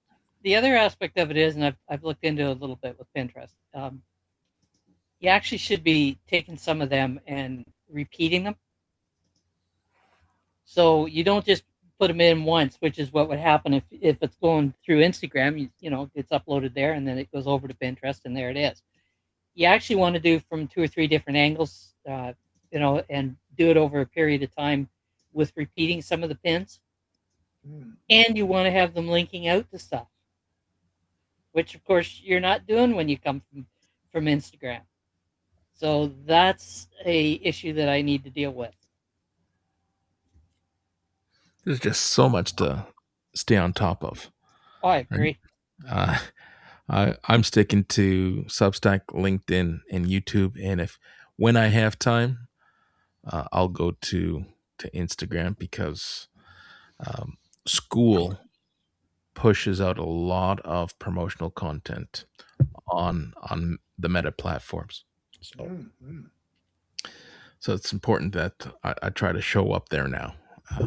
Well, I've seen you there with their branding. You've seen me there, yeah. So they're it's a great marketing ploy. Everyone has the privilege to opt in to their marketing. So they call it the boost feature. So if we agree to boost, we get our schools promoted on their marketing dollar. So they want communities to publish, to demonstrate, hey, here's who we have, and here's the niches that are building community. So people have reached out, hey, I saw your community. It's like, great, I haven't seen you sign up. So they don't charge you for the boost? They charge you for the boost if someone signs up. Okay. That's fair. Yeah. So somewhat like Substack, where they make money when you make money. The only thing I dislike is that it becomes a reoccurring affiliate formatted boost. So if someone signs up, you owe them 30% of whatever your member spends or purchases Is that 30%? for life. Yeah, the minimum is 30%. As long as they're connected, you're paying 30% of what they pay to you. Yeah. But they found it for you, so it's money for nothing. Well, that's the logic. We found this for you. So we now become, by definition, an affiliate member to your community.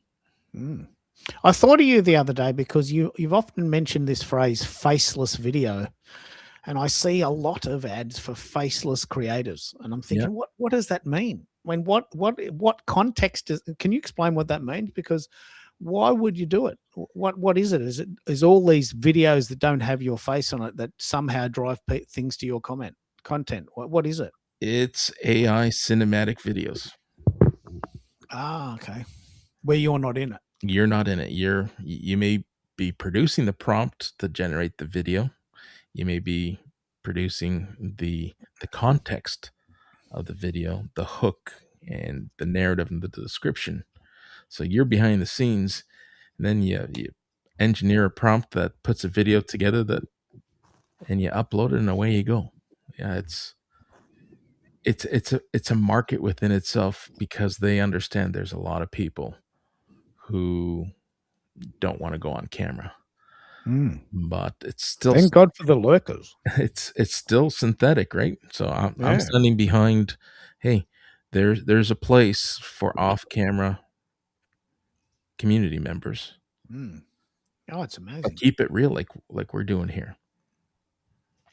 You know, you tried it. I tried it for a very short period of time. The Notebook LM, the AI generated summaries. Hey, they were great for what it was, but it got very low. Yeah, that's what I always say. You know, there's no point creating something if no one's consuming it. So those Notebook LMs, they were game changing. I loved them. I could do that all day, every day. But when I did them, the consumption rate was very low, extremely low, and that's actually part of why I decided to go on Substack. When I turned those AI generated radio interviews into a blog post, I got 500 views overnight. My highest score so far is 1,200. I got 525 views in 24 hours. All I did was I turned a transcript into an article. Bang. Now Yeah. that's what I want, dopamine, right? When I did the same thing and I would listen to these interviews, I'm thinking, that is so good. I could listen to these all day, but no one else did. 28 views over, in 3 weeks. I'm thinking, well, that takes me time to do. I've got to listen to it. I've got to segment it. I've got to probably try a second time. I've got to then upload it to SoundCloud. No one was listening to them.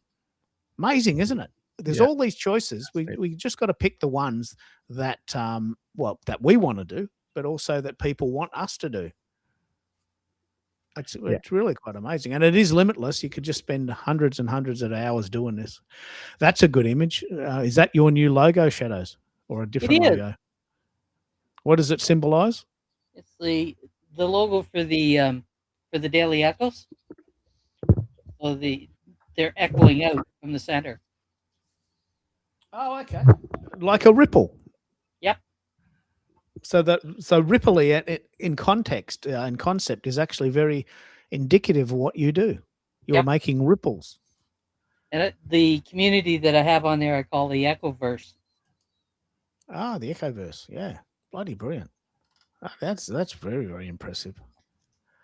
Mate, we've been going a while. 4 I hours now. noticed Do you want to wrap it up? You're getting late there. We went 3 hours and 40 minutes. This is fabulous. I knew it. Yeah, when you get talkative Shadows on. I called it. Even when no one shows up, we can go on for hours. Yeah. When Jessica left, and you said, "Let's just see where we go." Even I thought, well, let's see what we've been talking an hour and a half. We might scratch 2 hours, but here we are. We're pushing 4 hours. Yeah. There's no shortage of things to talk about because There there's is so many things to try. Never a shortage of things to talk about. Shadows came on, and we got another test under our belt. We morphed into Ripley. Like there's never a shortage of things to talk about. But yes, we are nearing the 4-hour mark. I will pull the transcript and share it with you, and you are welcome to work your magic. Yeah. And When you do this, this is a very unique test. This is the first time you've done this. You've sent an event designed for your school community to YouTube, Mhm. and only people typically that are in your school group can come on stage. What do you want to do with it now? Where does this go? So we tried, and it's funny because there was a conversation just yesterday after I had implemented this idea. Someone on Skool had posted in their community. It's like, you know what this community needs? We need more philanthropy. We need people giving more to get more in return. And kind of went and elaborated. All I see is people come to my community and pitch their community and pitch their products and pitch their services. And that's not what Skool was designed for. We don't want to turn this into a pitch fest, because then it drives engagement down. People get disengaged because they're just getting pitch slapped.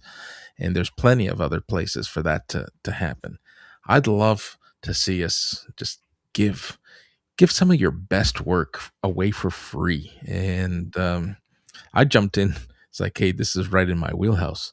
Like, I've opened my doors to non-members continuously, just to give them an experience. I want them to see what we talk about. I want to see what we're building. And I do this with open arms. I did it. I'm doing it again today, and this was just yesterday. I'm doing it again. Here's the link. I'd love for you to show up. I'd love for you to see that what you just asked for is being delivered. And there were a few people who showed up at the beginning. Don't know if they were one of them, but that is one of the things that I like doing. I'll continue to test it. I'll continue to keep my doors open.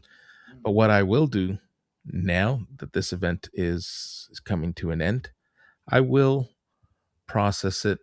I will edit it and I will unlist it on YouTube so that only members will have access to it. Yeah, you've got to give them something extra. You've got to give members something extra. Yeah. I reckon this is free and you can come and it's all merry.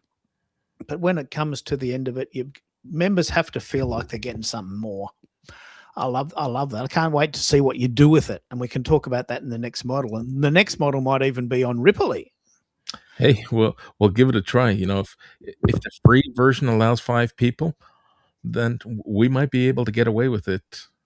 You're within the limits. Right. we had 4 people on YouTube. They would be considered the gallery. We had 3 people. If we do or add an aggregate amount, we had Jessica, so a total of 4. So we might be able to demonstrate Ripley without making ourselves look foolish. Because even if we hit the 5 or hit the max capacity, everyone else would jump into the gallery, and that would No. 5 includes those in the gallery. 5 includes those in the gallery. Yeah. All right, so it's at least two members better than Substack's recording studio. There you go. Food for thought there, Keith. Yeah, I've got so many shows free. We can do one in a couple of weeks if you want. I'll send you that. We can coordinate this and do another one because that's what September is about. It is September here. It's the 1st of September today for us. So September is all about trying new things. So yeah, let's just do that. I reckon that's amazing. So you're already into my birthday? Wow, there's a big oh geez, I didn't know that. You just learned something. Oh wow. A spring baby. Actually for you it's a fall baby, isn't it? Yeah. Mother was in labor on Labor Day. When's Labor Day? That's the next weekend, isn't it? Yeah, the first Monday of September. So this year it lands on September 7th. Our Labor Day's in March. Amazing, isn't it? Our King's birthday's a different one to use, and actually our Father's Day is next weekend. Oh, look at that. Oh. Yeah, ours is. It's all different. Isn't it? I noticed this week we have the King on the money now. Do you have the King on the money? Yeah. On the coins, they're starting to surface. I've seen King Charles on a coin, but haven't seen him on any bills yet. Still his mother. It's going to take a while to circulate it in. Well, part of being part of the Commonwealth, or part of being part of the Commonwealth. One big happy family. One big happy family. But look, mate, you go and do your thing. I know it's getting late. Tell me what you need and we'll keep it going. I might even do a bit of a top up tomorrow on what we learnt, and I'll throw that into Restream and into the Substack community. So we'll do a bit of a double whammy. You'll be with Julian though, won't you? Well, if it's not raining, I will be with Julian. Yeah, I'm going to text him in the morning, see how we're looking, and odds are not looking in your favor, buddy. I know. I don't want to hit that 401 in the rain at any time. I don't blame you. So, especially eastbound, although it could be worse. Could be eastbound on a Friday night. Yeah, it could be eastbound on the Friday night where there's been all this bridge construction and closures eastward. I guess they're replacing all the infrastructure going east past Osh. It's only for a trace amount of rain. And by the afternoon, we're supposed to get some sunshine. So you might not be too bad. We'll see what it looks like tomorrow. And fingers crossed. I'm looking forward to this. All right, folks, we're going to wrap it up. I'm going to try to play some closing music, see if it plays again. If not, then I'll have to figure out what I did wrong or what I need to correct. But for now, thank you all for showing up. Thanks for sticking around. Thanks for being part of today's conversation. Bye for now. Testing, testing, 1, 2, 3. Can you hear and can you see? Lights are on, we're good.